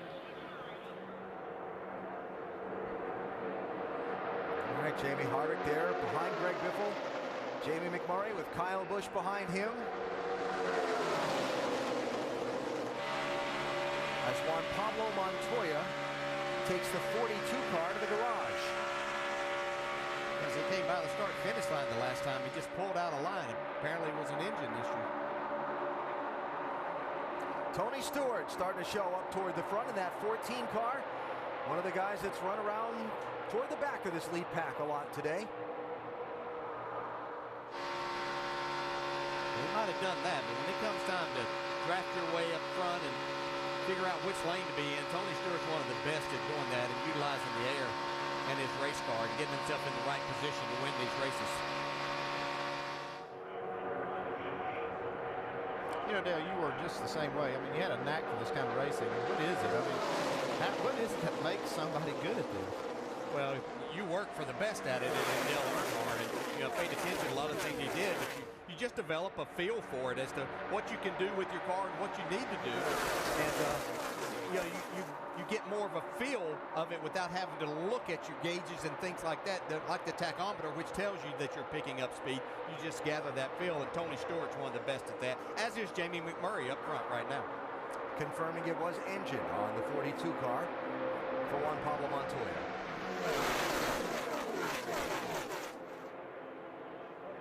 Dale Jr. trying to make that outside lane go forward.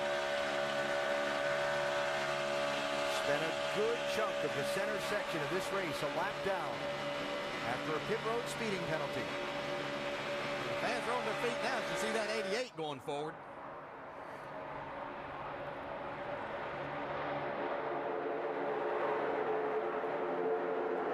And another lap side by side for the race lead, Biffle and McMurray.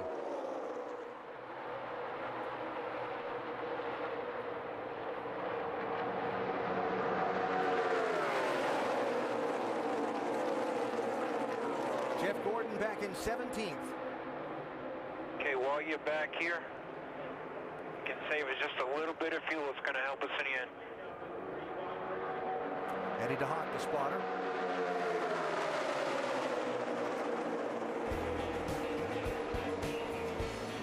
.27 laps to go. We go NASCAR nonstop, presented by Pennzoil.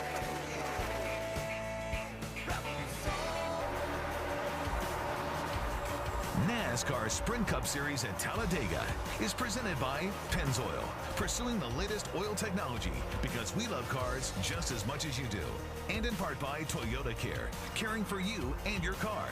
And AT&T, the nation's largest 4G network. AT&T, rethink possible.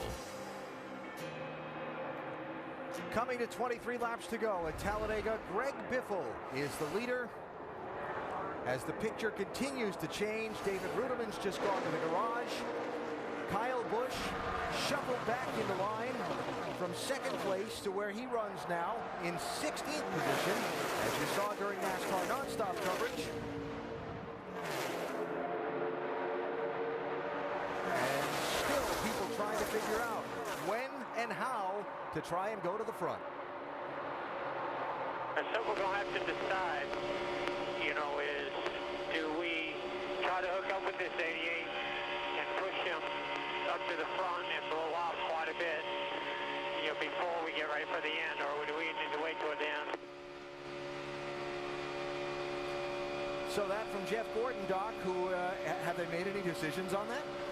Well, just a moment ago, Alan Gustafson said Jeff was saving fuel. He just finally turned him loose. Said, okay, Jeffrey, and from now on you can go, buddy. Just going to turn you completely loose. He was saving gas. They were a little concerned, a little short. And now because of the radio, Jeff's going to try to find somebody. He would love to get to the 88 and be able to get hooked up with his teammate to the right side there, and maybe the two of them go toward the front. All right, so Jeff's still kind of trapped there. Back toward the end of that line. Further back, this group separated by a little bit of racetrack, then a second group where Denny Hamlin runs all the way back in 27th place. Look at the gap from that group. And then Hamlin's back in the second group, Jamie.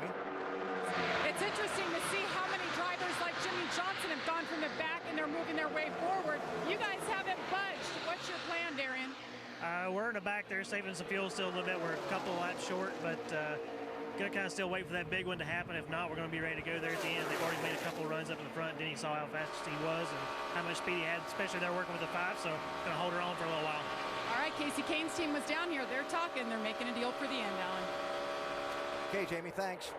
Lead change. Jamie McMurray back to the front. Well, like we've said that a lot today. Yes, we have. 45 lead changes in this race. About to be 46. Yeah, that Hamlin group, back to them just a second, they've fallen off back about 5 seconds behind this lead pack. It'll be interesting to see when they decide to go, how quickly they can make that up. That's getting a little further behind than what I like. Outside lane, Dale Jr. pushing the 2-lap down car of Joey Logano. And they're going to the front. Junior decided he couldn't depend on somebody else to push him. He was going to do the pushing and go as far as he could. See, Tony Stewart now pushing Kevin Harvick to the lead.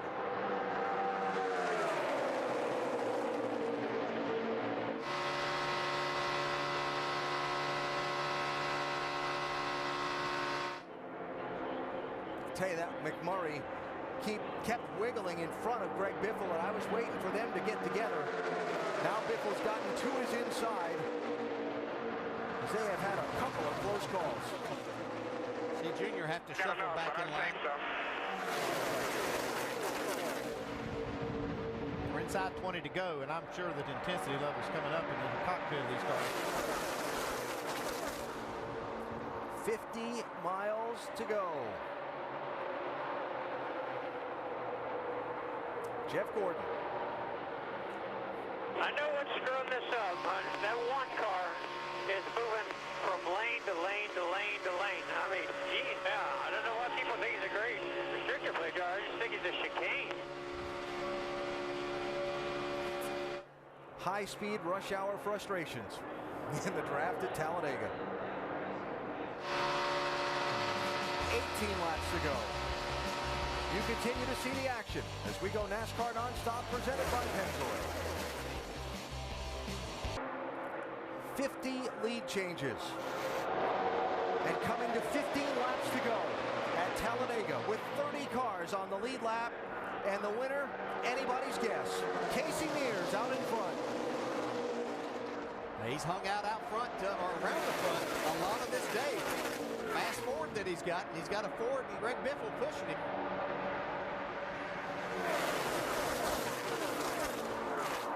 Some of the guys that have hung out toward the back all day starting to push their way toward the front. Jimmy Johnson, Clint Boyer, 48 and 15. Tony Stewart, 14. Well, it is time to go now. You can't lay back anymore. You can't hang back. The only way you'd be hanging back right now is if you can't make it on fuel. Oh, there it is! Biffle knocked down onto the apron, and he hangs onto it. Wow.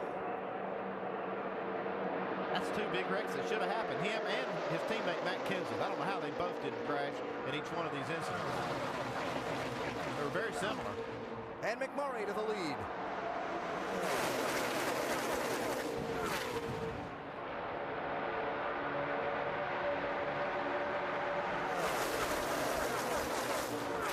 You don't see a car get turned sideways toward the apron like that at Talladega and not crash very many times. We've seen it twice today. Well, you see a lot of pushing and shoving going on right now. Okay, we're inside 15 laps to go. You see that 15 car Boyer, he's starting to make his way up through there. You're going to see a lot of new players at the front. Gordon and Jr. with a run to the outside of Harvick. Now Busch has a chip. Hang on to it. He backs off. You're all good right there. Oh, how did he do that? Talent. Drifting through the crowd, through the corner. Now they'll regroup and try again. Keselowski forcing a lane to the outside.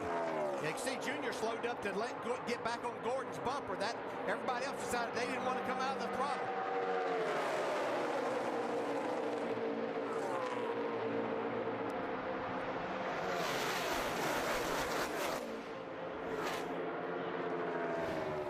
Watch Greg Biffle.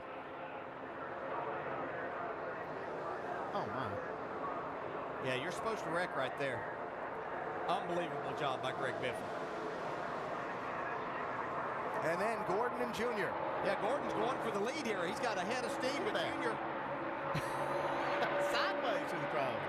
Looked like maybe Junior expected McMurray to protect that bottom lane, and McMurray moved up. When Gordon went high to go around him, that caught Junior on Gordon's left rear quarter panel instead of the center of the back bumper.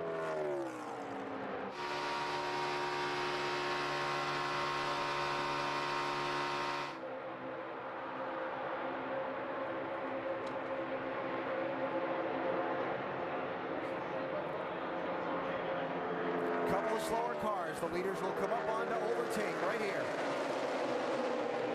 30 car David Stremme, and ahead the 23 car of Robert Richardson. Stremme to the apron to give way. Boy, there's a lot of pushing going on right here. Hey, that group of Hamlin and Truex and Kane back there, they're not really gaining anything on this front group. There's Truex heading up that second pack way back there. 6 seconds off the lead. About 4 seconds off the tail end of that lead group.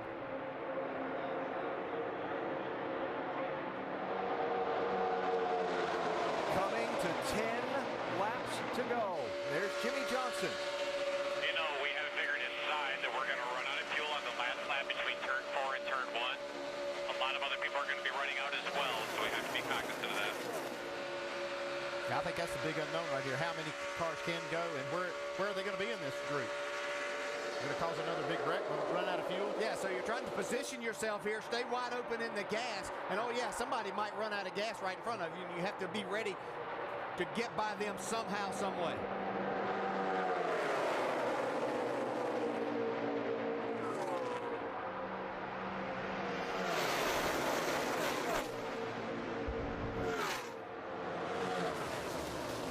Who makes the next move? Who decides it's cool enough and they need to go now? as the leader, Jamie McMurray, hits 9 laps to go, Doc. And they have told Jamie we are close. I have not heard them tell him what they told us, is that they're about a half to 3/4 of a lap short. Chip Ganassi watching left side of your screen. It has been an abysmal year for this team. They have not had a top 20 finish since Pocono in June. How big would this be? But yet they may be a half a lap shy on fuel.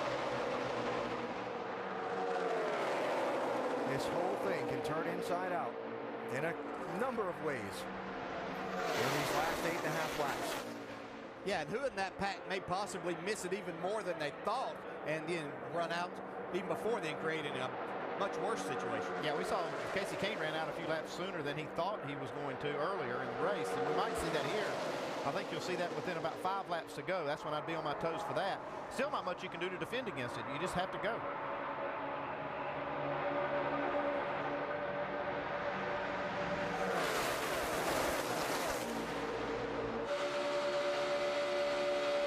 There's Jimmy back in 18th place.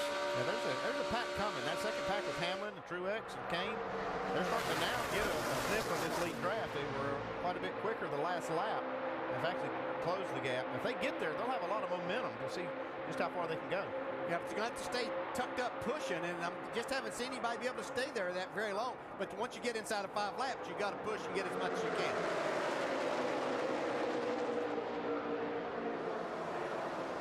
David Stremme just off the pit lane in the 30. Again, staying to the apron. Letting the leaders come by. Clint Boyer in the 15. Matt Kenseth in the 17. Looks like it's time to push. McMurray to the inside with Kevin Harvick behind him. And Kyle Busch pushing on Harvick.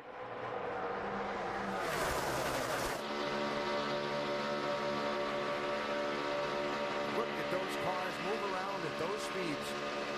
That right there is how you make the most speed. You're literally pushing. You've got a lot of horsepower working together and making that happen. How long can your engine withstand that? Clint Boyer has made this work to perfection so far as he goes to the lead. Hanging back strategy all the way to the front. 6 to go.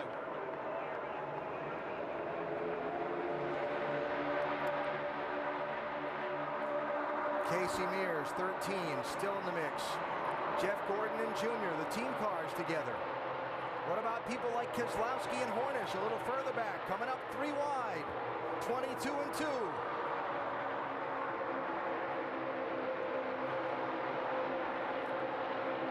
Remember that Clint Boyer is the winner of this race the last 2 straight years. Well, I don't know about Boyer not letting Kenseth be the man pushing him. That's one of the fastest cars out there. Oh, trouble! McMurray goes for a spin.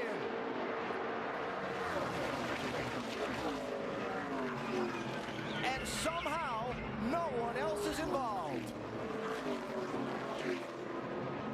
Yeah, we got front end damage here. Job today. That's a tough break for this team. They had a great car today.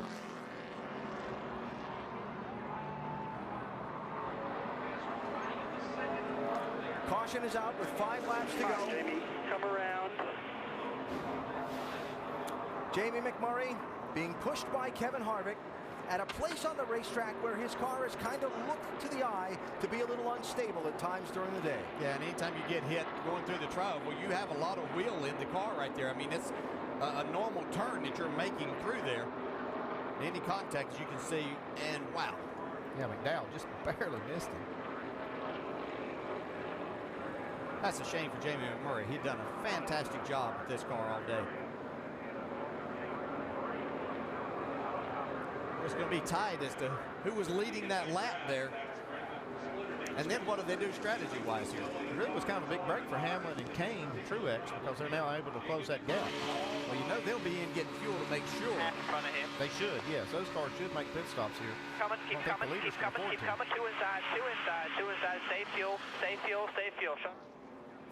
Save fuel, instantly. save fuel. I mean, he's telling him that while this wreck's happening. Save fuel. That's how important it is. They don't want to come down pit road. A couple things here. That's 3 times today we've had a car get spun. and it's been a relatively few number of cars in the incident. Let's the grass eat up that splitter.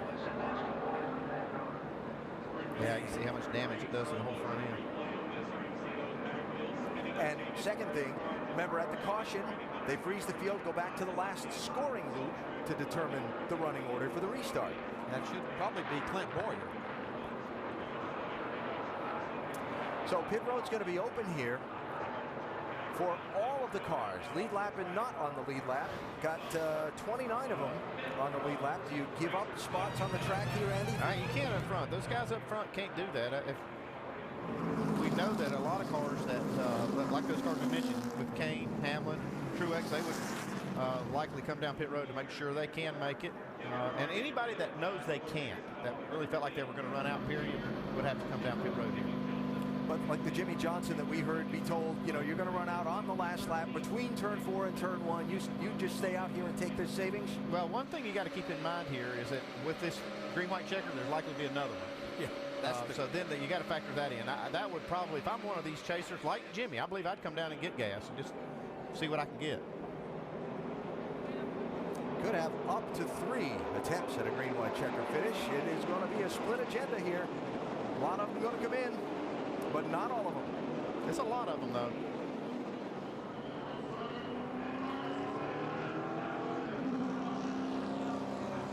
Vince? It's just going to be a quick splash for Dale Earnhardt Jr. He's come from a lap down. He's got a good car. Let's see what he can do to the finish, Doc. Likewise, Jeff Gordon got to get gas. Casey Mears got to get gas. Whoa!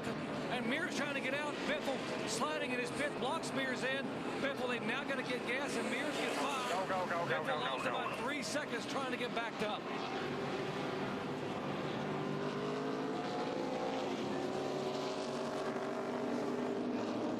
Denny Hamlin, we heard Darian Grubb say earlier, they were a little short on fuel. Now they also were about 4 seconds behind the lead pack. Yeah, big break for this team. And now the list of those who did not pit and chose to stay out. Clint Boyer, Matt Kenseth, Kevin Harvick, Trevor Bayne, Tony Stewart, Regan Smith, Michael Waltrip, Casey Kane, Terry Labonte. And I'll double check to make sure I didn't miss anybody. It looks like maybe Eric Almirola also did not pit. You notice the top 3 in points coming in here, they all came down pit road to make sure they can make it. That's smart. Race for a championship.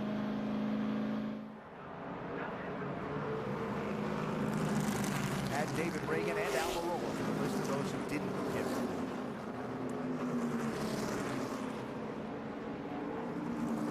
So it'll be 1 to go this time.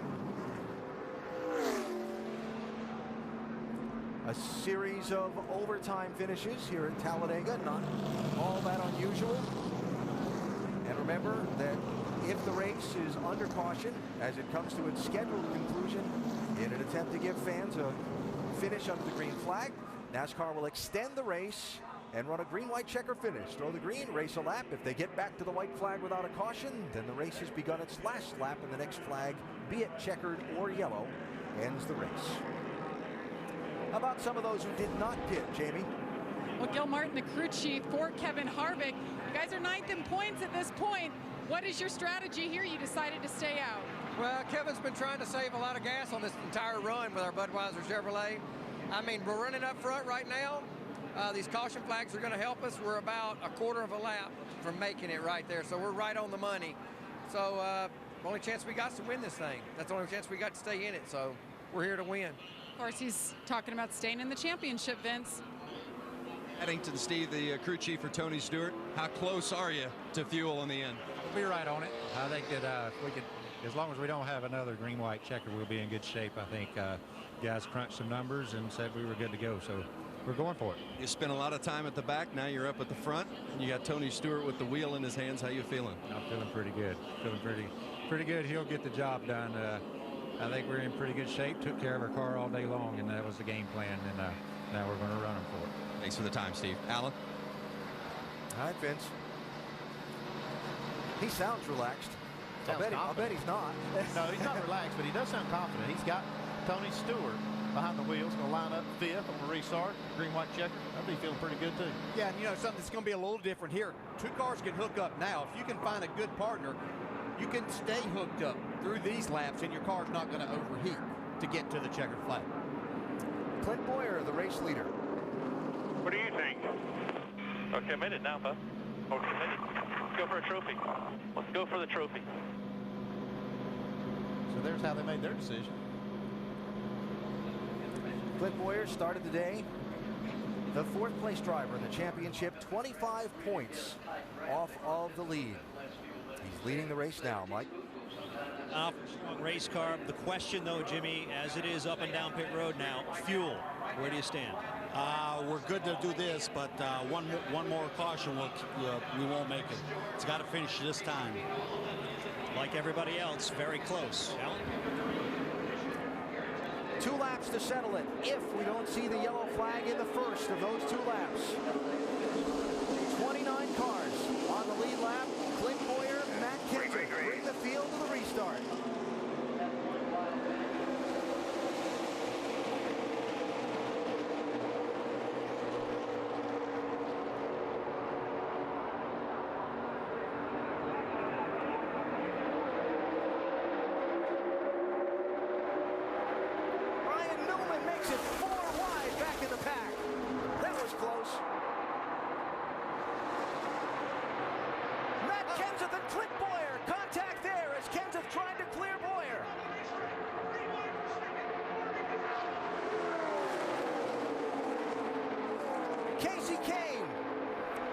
His way through, and it's Tony Stewart on the outside lane with Sam Hornish behind him. Yeah, Matt Kenseth sitting duck right here. They could be coming by him on both sides.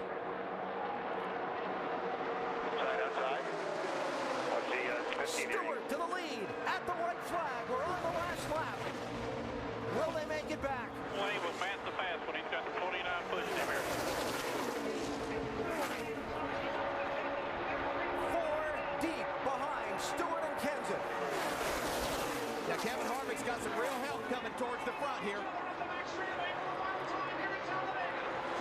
Michael Waltrip in the 55. Into the picture. Pushed by Casey Mears. Kenseth with Harvick behind him. Oh, there's contact. Get out of you now. Stewart into the middle of the pack and over.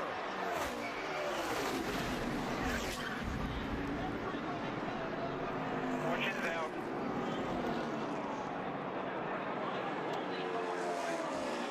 And a huge wreck to end this race. Matt Kenseth is going to get to the finish line first.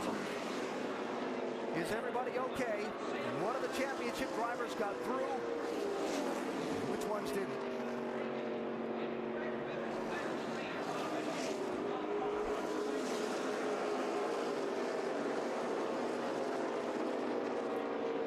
NASCAR will check the video to see who was out in front at the moment of caution. They have just called confirmation that Matt Kenseth is the winner of this race. So many cars involved in the accident. Tony Stewart's car up on its side. Jimmy Johnson's car all torn up.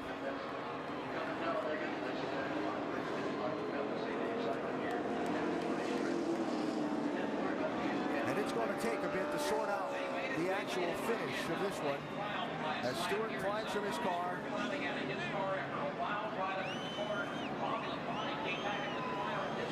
And that's great to see. Bobby Lamonti.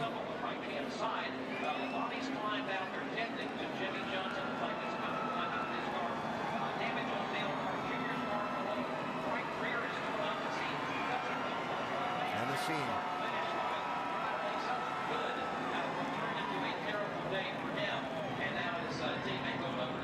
Dale Jr. just refired from the accident scene and came to the finish line. He's picking up Jimmy Johnson, who just climbed from his destroyed race car. Yeah, Jr. just trying to complete the last lap. He came off pit road, crossed the line, and he saw Jimmy standing there. We'll be right back.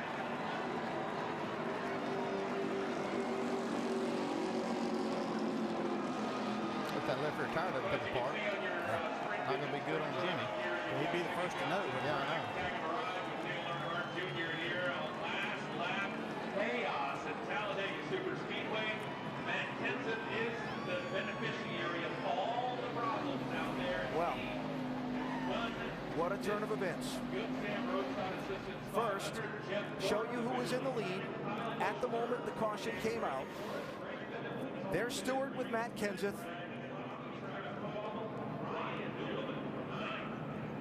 And you see clearly Kenseth out in front as the caution light turns to yellow.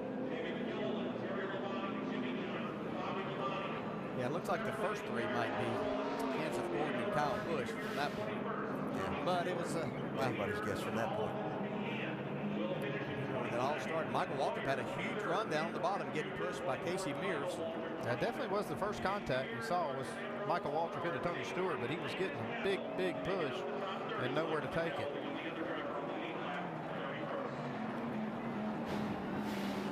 Well, here it is. Waltrip in the 55, Mears in the 13, Stewart in the 14. You can see Tony just a little bit late in making that move to get back down. Harvick and Kenseth on the outside had a run, so they were literally going to go by him on both sides. Watch the two.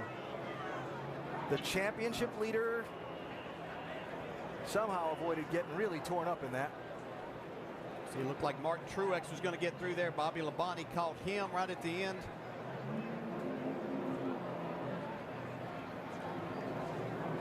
They waited all day to do it, but it was big when it happened. Yes, sir. See, Michael Waltrip just barely catching the left rear quarter panel of Kevin Harvick. Get him involved. Stewart's car upside down on top of Casey Kane's number 5.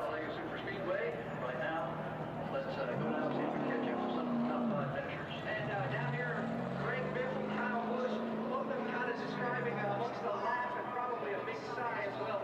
How in the world they got this Talladega. Greg Biffle, 5th place right now. What did you see out there coming to the checkered flag? They're coming to the checkered flag. Yeah, and you know as a driver, Tony Stewart's leading this race. He's got no help. He tries to make a move that's going to get him some push and help. And you know as a driver, if you make that move, there's a chance that somebody's not going to lift on the last lap, and this is a situation that could happen. It's a product of this type of racing, and every driver knew that's the situation that you could find yourself in. Just kept it going straight. That's all I did. And once I was clear of all the stuff, you know, I kept going to the start. From Clint Boyer's seat. Dig hard. Coming to the checker. Dig hard. Dig hard. Dig hard. 4 wide, you're on the bottom. Come.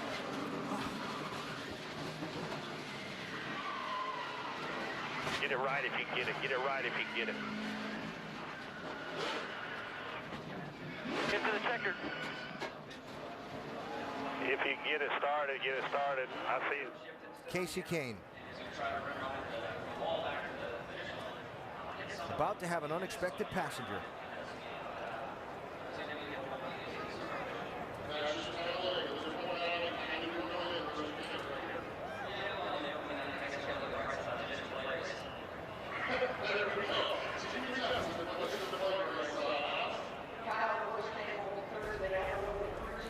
At least 20 cars involved in that accident coming to the checkered flag. Unofficial standings, because it's going to take them a while to go back and review this finishing order.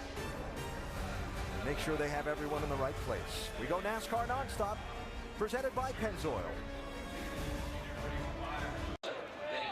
The scene after the chaotic finish at Talladega as we go to Victory Lane, presented by Tire Rack. He's in 6th. Tony Stewart dropped 2 spots. He was 7th. Martin Truex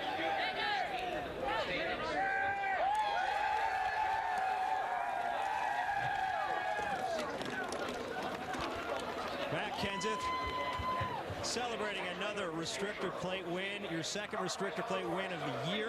Talked to your crew chief this morning, Jimmy Fennig. He said the car was a little bit slow. Didn't look that way out there. How would you describe the day? It was pretty darn fast. It was really hard to drive on the bottom. We just kept getting looser and looser during the race. When I get back in the pack and I'd have people outside of me and people pushing me, it was really hard to control, but it was really, really fast. Doug Yates and the boys at the engine shop did a wonderful job with us. with his Ford, and if somebody would slow up and get on me, I could just push him to the front. So we've been so strong at all 4 of these plate races. I feel really good for these guys to get to win. Restrictor plate racing isn't a lot about the driver. It's about Jim Fenning and this whole team back here. So proud of them guys. Real quick, I got to thank Sprint, Best Buy, Ford, Zest, Fifth Third, Valvoline, Gatorade, and Citizen. And also proud to have the NBCW on here for CF on here for today. What a wild finish. I don't know how much you could see, but what can you tell us about what was transpiring around you and behind you on that final lap? Yeah, you know, I seen, first of all, I got out there way too far. You know, I don't know if I thought I had Clint cleared, and I thought I got in front of him, and we barely touched, and I must not have quite been clear, and that slowed everybody down, and I got way out there, which I knew wasn't good. But they all got slowed down, so they were coming 3 wide, so I just lined up to the middle and saw Kevin, and he stayed lined up on me real good, gave me a push. And then it was still going to be a drag race to finish. I'm not sure how Tony got turned around, so I didn't see a lot after that. Congratulations. Thanks. Feels good for these guys. Just proud to get another one of these guys. Didn't know if we get another one before the year is out, so just proud of that whole group. Matt Kenseth back in victory lane. That'll certainly take away a little bit of the sting of the slow chase start. Jamie? And back at the medical center, Tony Stewart. Your name has popped up a lot in this. First off, are you okay? That was a scary time. I'm a finely tuned athlete. I mean, I got a really strenuous workout regimen, so I'm really good. You still have your comic relief, but seriously, Tony, what happened there? I just screwed up. I turned down across. I think it was Michael and crashed the whole field. It was my fault blocking to try to stay where I was at, so I take 100% of the blame. Just a product of Talladega? Unfortunately. I just, I was trying to win the race, and, I was trying to stay ahead of Matt there, and Michael got a great run on the bottom and had a big head of steam, so when I turned down, I turned down across the right front of his car, so just, mistake on my part, but it cost a lot of people a bad day because of it. Glad to see Tony Stewart okay, Alan, just going for the win there. So, that's a pretty straightforward explanation there from Tony Stewart. After the scary and tough ride he took at the end of today's Talladega race, Matt Kenseth, probably one of the few that's happy at the end of this one, celebrating in victory lane after a 20-car pileup in turn 4 as they were steaming toward the checkered flag. More from Talladega in a minute. New from Bailey's. It's not just a cookie, it's biscotti, a double-baked Italian delicacy. Now mixed with the smooth, rich taste of Bailey's original Irish cream. New Bailey's biscotti. Now it's your chance to try the hottest selling hair removal product in the world. It's not a razor, it's not a laser, it's not waxing, it's No-No from Radiancy. The long-lasting hair removal breakthrough that gives you no hair with no pain. I don't have to worry about my mustache coming through or my sideburn, and that's all because of No-No. No-No painlessly removes embarrassing facial hair. It's perfect for your legs and bikini line, and it works great for men too. No-No was voted Product of the Year in the US and has become a worldwide sensation with over 2 million customers in 50 countries. No-No's patented Thermocon technology delivers a gentle pulse of heat over the skin to immediately remove and crystallize the hair for long-lasting results. Want proof? On the left you see a patch of hair before No-No. The middle pictures show the same hair after being treated twice a week for 6 weeks. Look what happened when it was left untreated for an additional 6 weeks. Almost no hair came back, and what does is finer and thinner. I don't see it coming back for weeks, and with shaving, I will see it the next morning. It's easy to use, no irritation, and the hair stays away for weeks. Call now and we'll rush you everything you need to get rid of your unwanted hair. Specially designed Thermocon tips for your face and body, buffer pads and No-No smooth cream to give your skin that polished glow. Plus this bonus travel case. And get this, you can try No-No risk-free for not 30 days, but 60 days with a triple guarantee. If you're not 100% satisfied, return it and we'll refund the purchase price, refund the shipping, and even pay the return postage. This means that there is no risk to try No-No today. Call 1-800-471-8572 to try No-No risk-free for 60 days. That's 1-800-471-8572 or visit trynono.tv. Provided by Goodyear. From pit lane to victory lane, every NASCAR driver counts on Goodyear tires. Goodyear, the official tire of NASCAR. Well, we know that Jeff Gordon finished second in this one, Doc. What a wild one here, Jeff Gordon. They show us that you finished second. What did you see in that final lap? I didn't see anything but Casey Kane's rear bumper. That was the craziest finish I've ever experienced here at Talladega. And for a change, I finally come out on the good side of it. But, you know, I had my teammate in front of me, which was perfect. I had the 18 behind me, one of the best pushers out there. And we took the green and we were pushing. But we weren't going anywhere. I mean, our lane just would not move. The middle, the outside, everybody just kept passing us. I was like, there's nothing more I could do. I was running wide open, just hitting the guy in front of me, getting hit from behind. You know, there was times I was just trying not to wreck Casey, you know, but yet we were being very aggressive. And we come to the trial, we'll take the white. I really have no idea how we all made it to the white flag, because it was 3-4 wide, cars moving everywhere. But basically, I went into turn 3. I was right on Casey. I saw smoke, and they checked up. I hit him. I got hit by the 18, and somehow that turned me down on the apron. And I just put it back to the floor, and I drove by every car, and I come out of there second behind the 17 car. And, you know, I mean, that's definitely what we need to do. That's like a win. And sure, I'm glad we survived it. We'll see what we can do with it from here on out. Jeff Gordon, second week in a row, he finishes second, and now moving up in the points, guys. Unfortunately for Jeff, he moved up in positions, but he didn't gain many points on Brad Keselowski unofficially, because they're still reviewing the finishing order and where Brad falls in line. Unofficially, he's shown at 7th at the moment. Brad did add a little bit of gap to Jimmy Johnson by more or less getting through that last corner wreck, while Jimmy got really torn up, his Chevrolet. So again, all this unofficial as NASCAR continues to review the finishing order. Show you how some of these top drivers in the championship fared in that last turn. Here's Denny Hamlin. I think, see, Denny back there saw it all happening, but he was, you get on the brakes too hard and trying to turn the car, and then it just spins out. And still might have been the best move. All that stuff going on there might have been the safest place to be. Unofficially, the 11 finished in 11th position. Pending the scoring review, you see he was able to fire it up and keep going.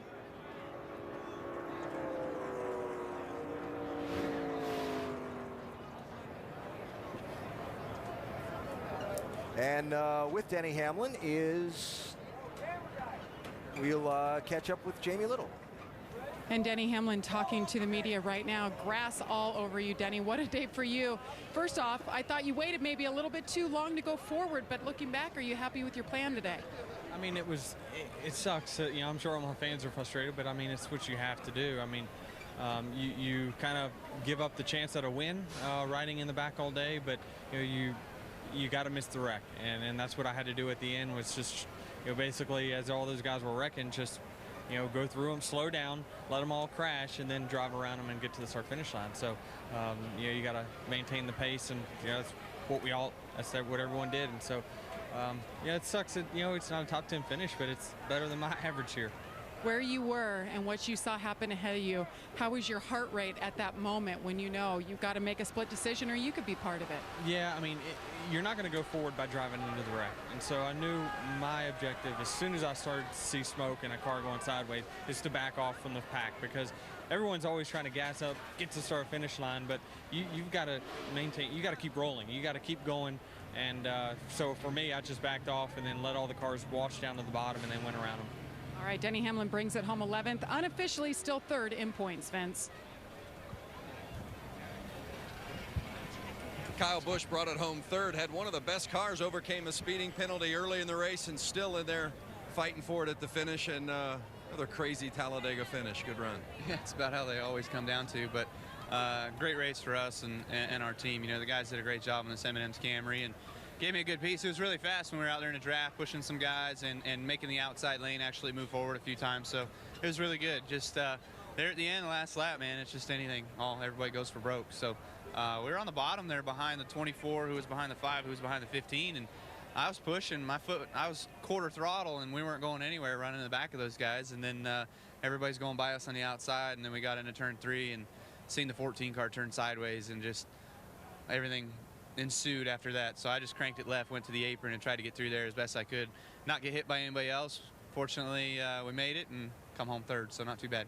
You were due for a good break. Well done. Yeah, thanks. Kyle Busch, he finishes 3rd today. All right, Vince, thanks. So as Matt Kenseth celebrates, all we know for sure so far are the top 6 finishers. Kenseth Gordon, Kyle Busch, David Reagan, Regan Smith, and Greg Biffle. Everybody else, the scoring is being reviewed by NASCAR after a 20-car pileup in turns 3 and 4, coming to the checkered flag that started with Tony Stewart up about 3rd place. You can see right here, Regan Smith working his way through there. Looked like Martin Truex might get through there with a pretty good points day, but right here at the end, Bobby Labonte's going to catch him. And look at the condition of David Reagan's 34 car. Beaten up. Yeah, and he brought that car home 4th. Let's go to get him a top 5 finish. Grinding crash. Proximity's everything. Yes, it is. So many involved in the mad scramble to the finish at Talladega today. Jimmy Johnson, one of those whose cars got all torn up, and Vince Welch caught up to him.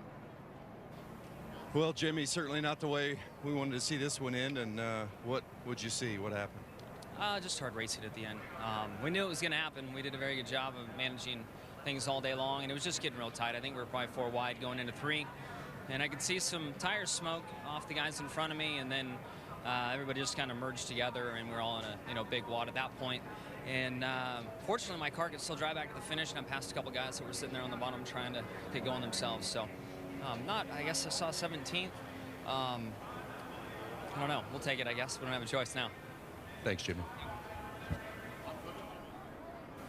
And Clint Bowyer has been checked and released. First off, Clint, are you okay? That was a big one. Yeah, it was just too bad. We had a good car and was patient all day long, got in position, the caution came out, and I mean, that's just Talladega. That's why we all come out and watch. I wish we need to shorten this race up, because it's just, it's all waiting to see what happens right there at the end anyway. They had a good run on us on the outside. Kevin and I got broke apart. He couldn't stay with me, and like I said, we were in position to win. We just didn't win. What caused the whole thing, Clint? You've obviously been in that position, but you end up in victory lane the last 2 years. The 14, he hung a pretty hard left on Michael there, and it turned him and kind of wrecked everybody, but he did what he had to do. Glad Clint Bowyer's okay. Casey Kane running up in that front pack when it all broke loose. Is there anything you can do at that point, or are you just along for the ride? You're kind of along for the ride once it starts, but I just about made it by, and somebody got me, I think, in the right rear corner and turned me back to the right, and I kind of sucked me up into it, and then I just felt like I could downshift and try to steer as long as I could. We ended up making it back to the line, and a few cars passed us, so we might be a little better than 13th, but it was just the way it goes. It was very close to getting through there and running second, I would say, right with Jeff, because Jeff was pushing me hard, and it just took me to the right. When you're in that situation, you're getting down to the final laps at Talladega. Can you feel it coming? Oh, you can feel it coming. You can see it coming. It's just, is it going to hit you or not? And it just hit us. We were just about snuck through there. Thanks to HendrickCars.com, Chevrolet, Farmers Insurance, Quaker State, everybody. We just about made it. A lot of damage to his race car, but good to see Casey Kane doing fine. All right, Vince, and Matt Kenseth continues to celebrate a big win, his 2nd of the season. And Matt Kenseth, our Goodyear Superior performer today, he was almost wrecked down in turn 1 early in the race when a little drafting went wrong. Made a spectacular save, and now he's celebrating. Yeah, one thing I saw, this car wasn't very good, wasn't very stable handling-wise, but it was fast all day. Matt did a super job to keep it rolling and get the win. And so with the big wild card in the chase for the NASCAR Sprint Cup in the books now, we look ahead to the final races of the 2012 season, and it's on next week to Charlotte Motor Speedway for a Saturday night race under the lights. And then you see how we finish up Kansas, Martinsville, Texas, Phoenix, and Homestead, Miami. Based on what you saw today, big thought coming out of Talladega is? Well, it's certainly the points got separated some, but as you can see there, we've got some really good racetracks coming up for some excellent racing. And as we say, anything can happen anywhere. We talked about the probability of things happening here. Yeah, they do happen, and we expect that. But going to Charlotte and Kansas and Martinsville, a short track, this points deal could get shaken up a lot. Yeah, we expected to see this kind of stuff happening here at Talladega. It took a long time for it to unfold, but it did it on the last lap, and boy, it was big when it did. Matt Kenseth lucky to get out of that one. So Matt Kenseth celebrating at Talladega after scoring the win at the end of a wild day of racing. Greg Biffle wound up somewhere in the middle of that toward the end of it. We think in 6th place, Doc. Well, Greg Biffle's been racing a long time, but Greg, you just told me a moment ago you've never seen anything like that. How would you describe what you saw in that final lap? I don't know if I can. My voice has gone from screaming. I've been racing a long time. I've never in my life seen something like that. It was literally like the video game. I mean, cars upside down, going everywhere. I don't know how I got slowed down and turned to the bottom and came through that thing. I would have, the in-car camera, if I would have had an in-car camera, $1 million shot. What I saw out the windshield of my car, it was unbelievable. Greg Biffle, through all that, though, comes home with a damaged race car, but a top 5 finish. Well, Casey Mears has been checked and released, running up front all day. Casey, what happened there? I don't know exactly what happened. I was pushing the 55 really hard, and I couldn't see much past him, so I was just giving him a big run. And then I don't know exactly what happened up front, but I think the 14 came down to block the lane, you know, to get the run to the end. And I was pushing the 55 so hard, there was no way to check up. I felt the 55 start to get on the brakes, and I started getting on the brakes, but by then we'd already all started a big pile up. So it was unfortunate. I'm real proud of everybody, you know, on the Geico Ford. We had a fast car all day. We got to run up front all day. And it seems like at these races it ends like this or you end up pretty good, you know. So it's unfortunate. It was scary. Now that I see the crash, I'm glad Tony's okay and everybody's walked out okay. Good day till the end for Casey Mears. Heading into this day, we expected some separation to happen in this race. It did in terms of the points.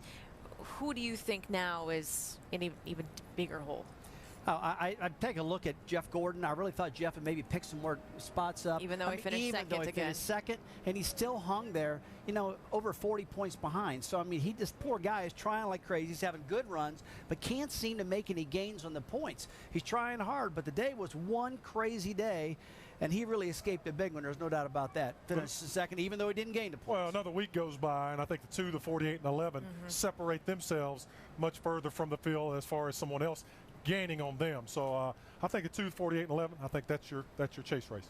Yeah, except you know those guys have gained on second and third. So hey, I'm not ready to give it to anybody yet. But we had such a good race going on. I just wish we could figure out a way to finish these things, you know, and let the guys race for it. I hate to see that much stuff torn up on the last lap. Good race cars just destroyed. We hate to see it happen actually live on the track. But let's take a look at it as it happened again. And I want to point out the 2 car of Brad Keselowski in the back behind the 18 of Kyle Busch. Yeah, he escapes. He does. He keeps on the bottom of the racetrack, and he gets through this melee of cars just flipping and sliding all over the place. And, you know, you sit here trying to think, okay, who caused all this? Tony Stewart took the blame. Michael Waltrip had a big run. I will tell you, in my experience here at Talladega, that is just racing. I mean, it's the last lap. Everybody's going for it. Michael's got a big run. Tony's got a good run. Matt Kenseth's up on the top side. This is just classic Talladega wrecking. But if you know that that's going to happen if you block for position, why do you do it? Tony Stewart's one of the very best out there, and he didn't know. He had no idea this wreck was going to happen. Yeah, he thought he could catch Waltrip as he was coming and utilize that opportunity to push him forward to win the race. Michael and Casey just had such a heck of a run. And you're traveling. You're covering a football field a second, so a split-second decision, cars can close very quickly. Yeah. Keep in mind, we are back next weekend, as Rusty said, with some normalcy, back to a track where we can perhaps have a little bit more of a proper view on what to expect in that one. It's the Bank of America 500 at Charlotte, 7 o'clock Eastern next Saturday. Congrats once again to Matt Kenseth. We'll have more from Talladega on SportsCenter up next. Thanks for joining us. We all want a piece of that genie in a bottle. That's what you need at Talladega. They are going so fast at this racetrack. Oh, trouble. Yep. There we go. Carl Edwards. Everybody wants to win, but what you really got to do is survive. Plenty of high-speed tension. Oh, trouble. Kurt Busch. Oh, there's contact. Stewart into the middle of the pack and over. Kenseth is going to get to the finish line first.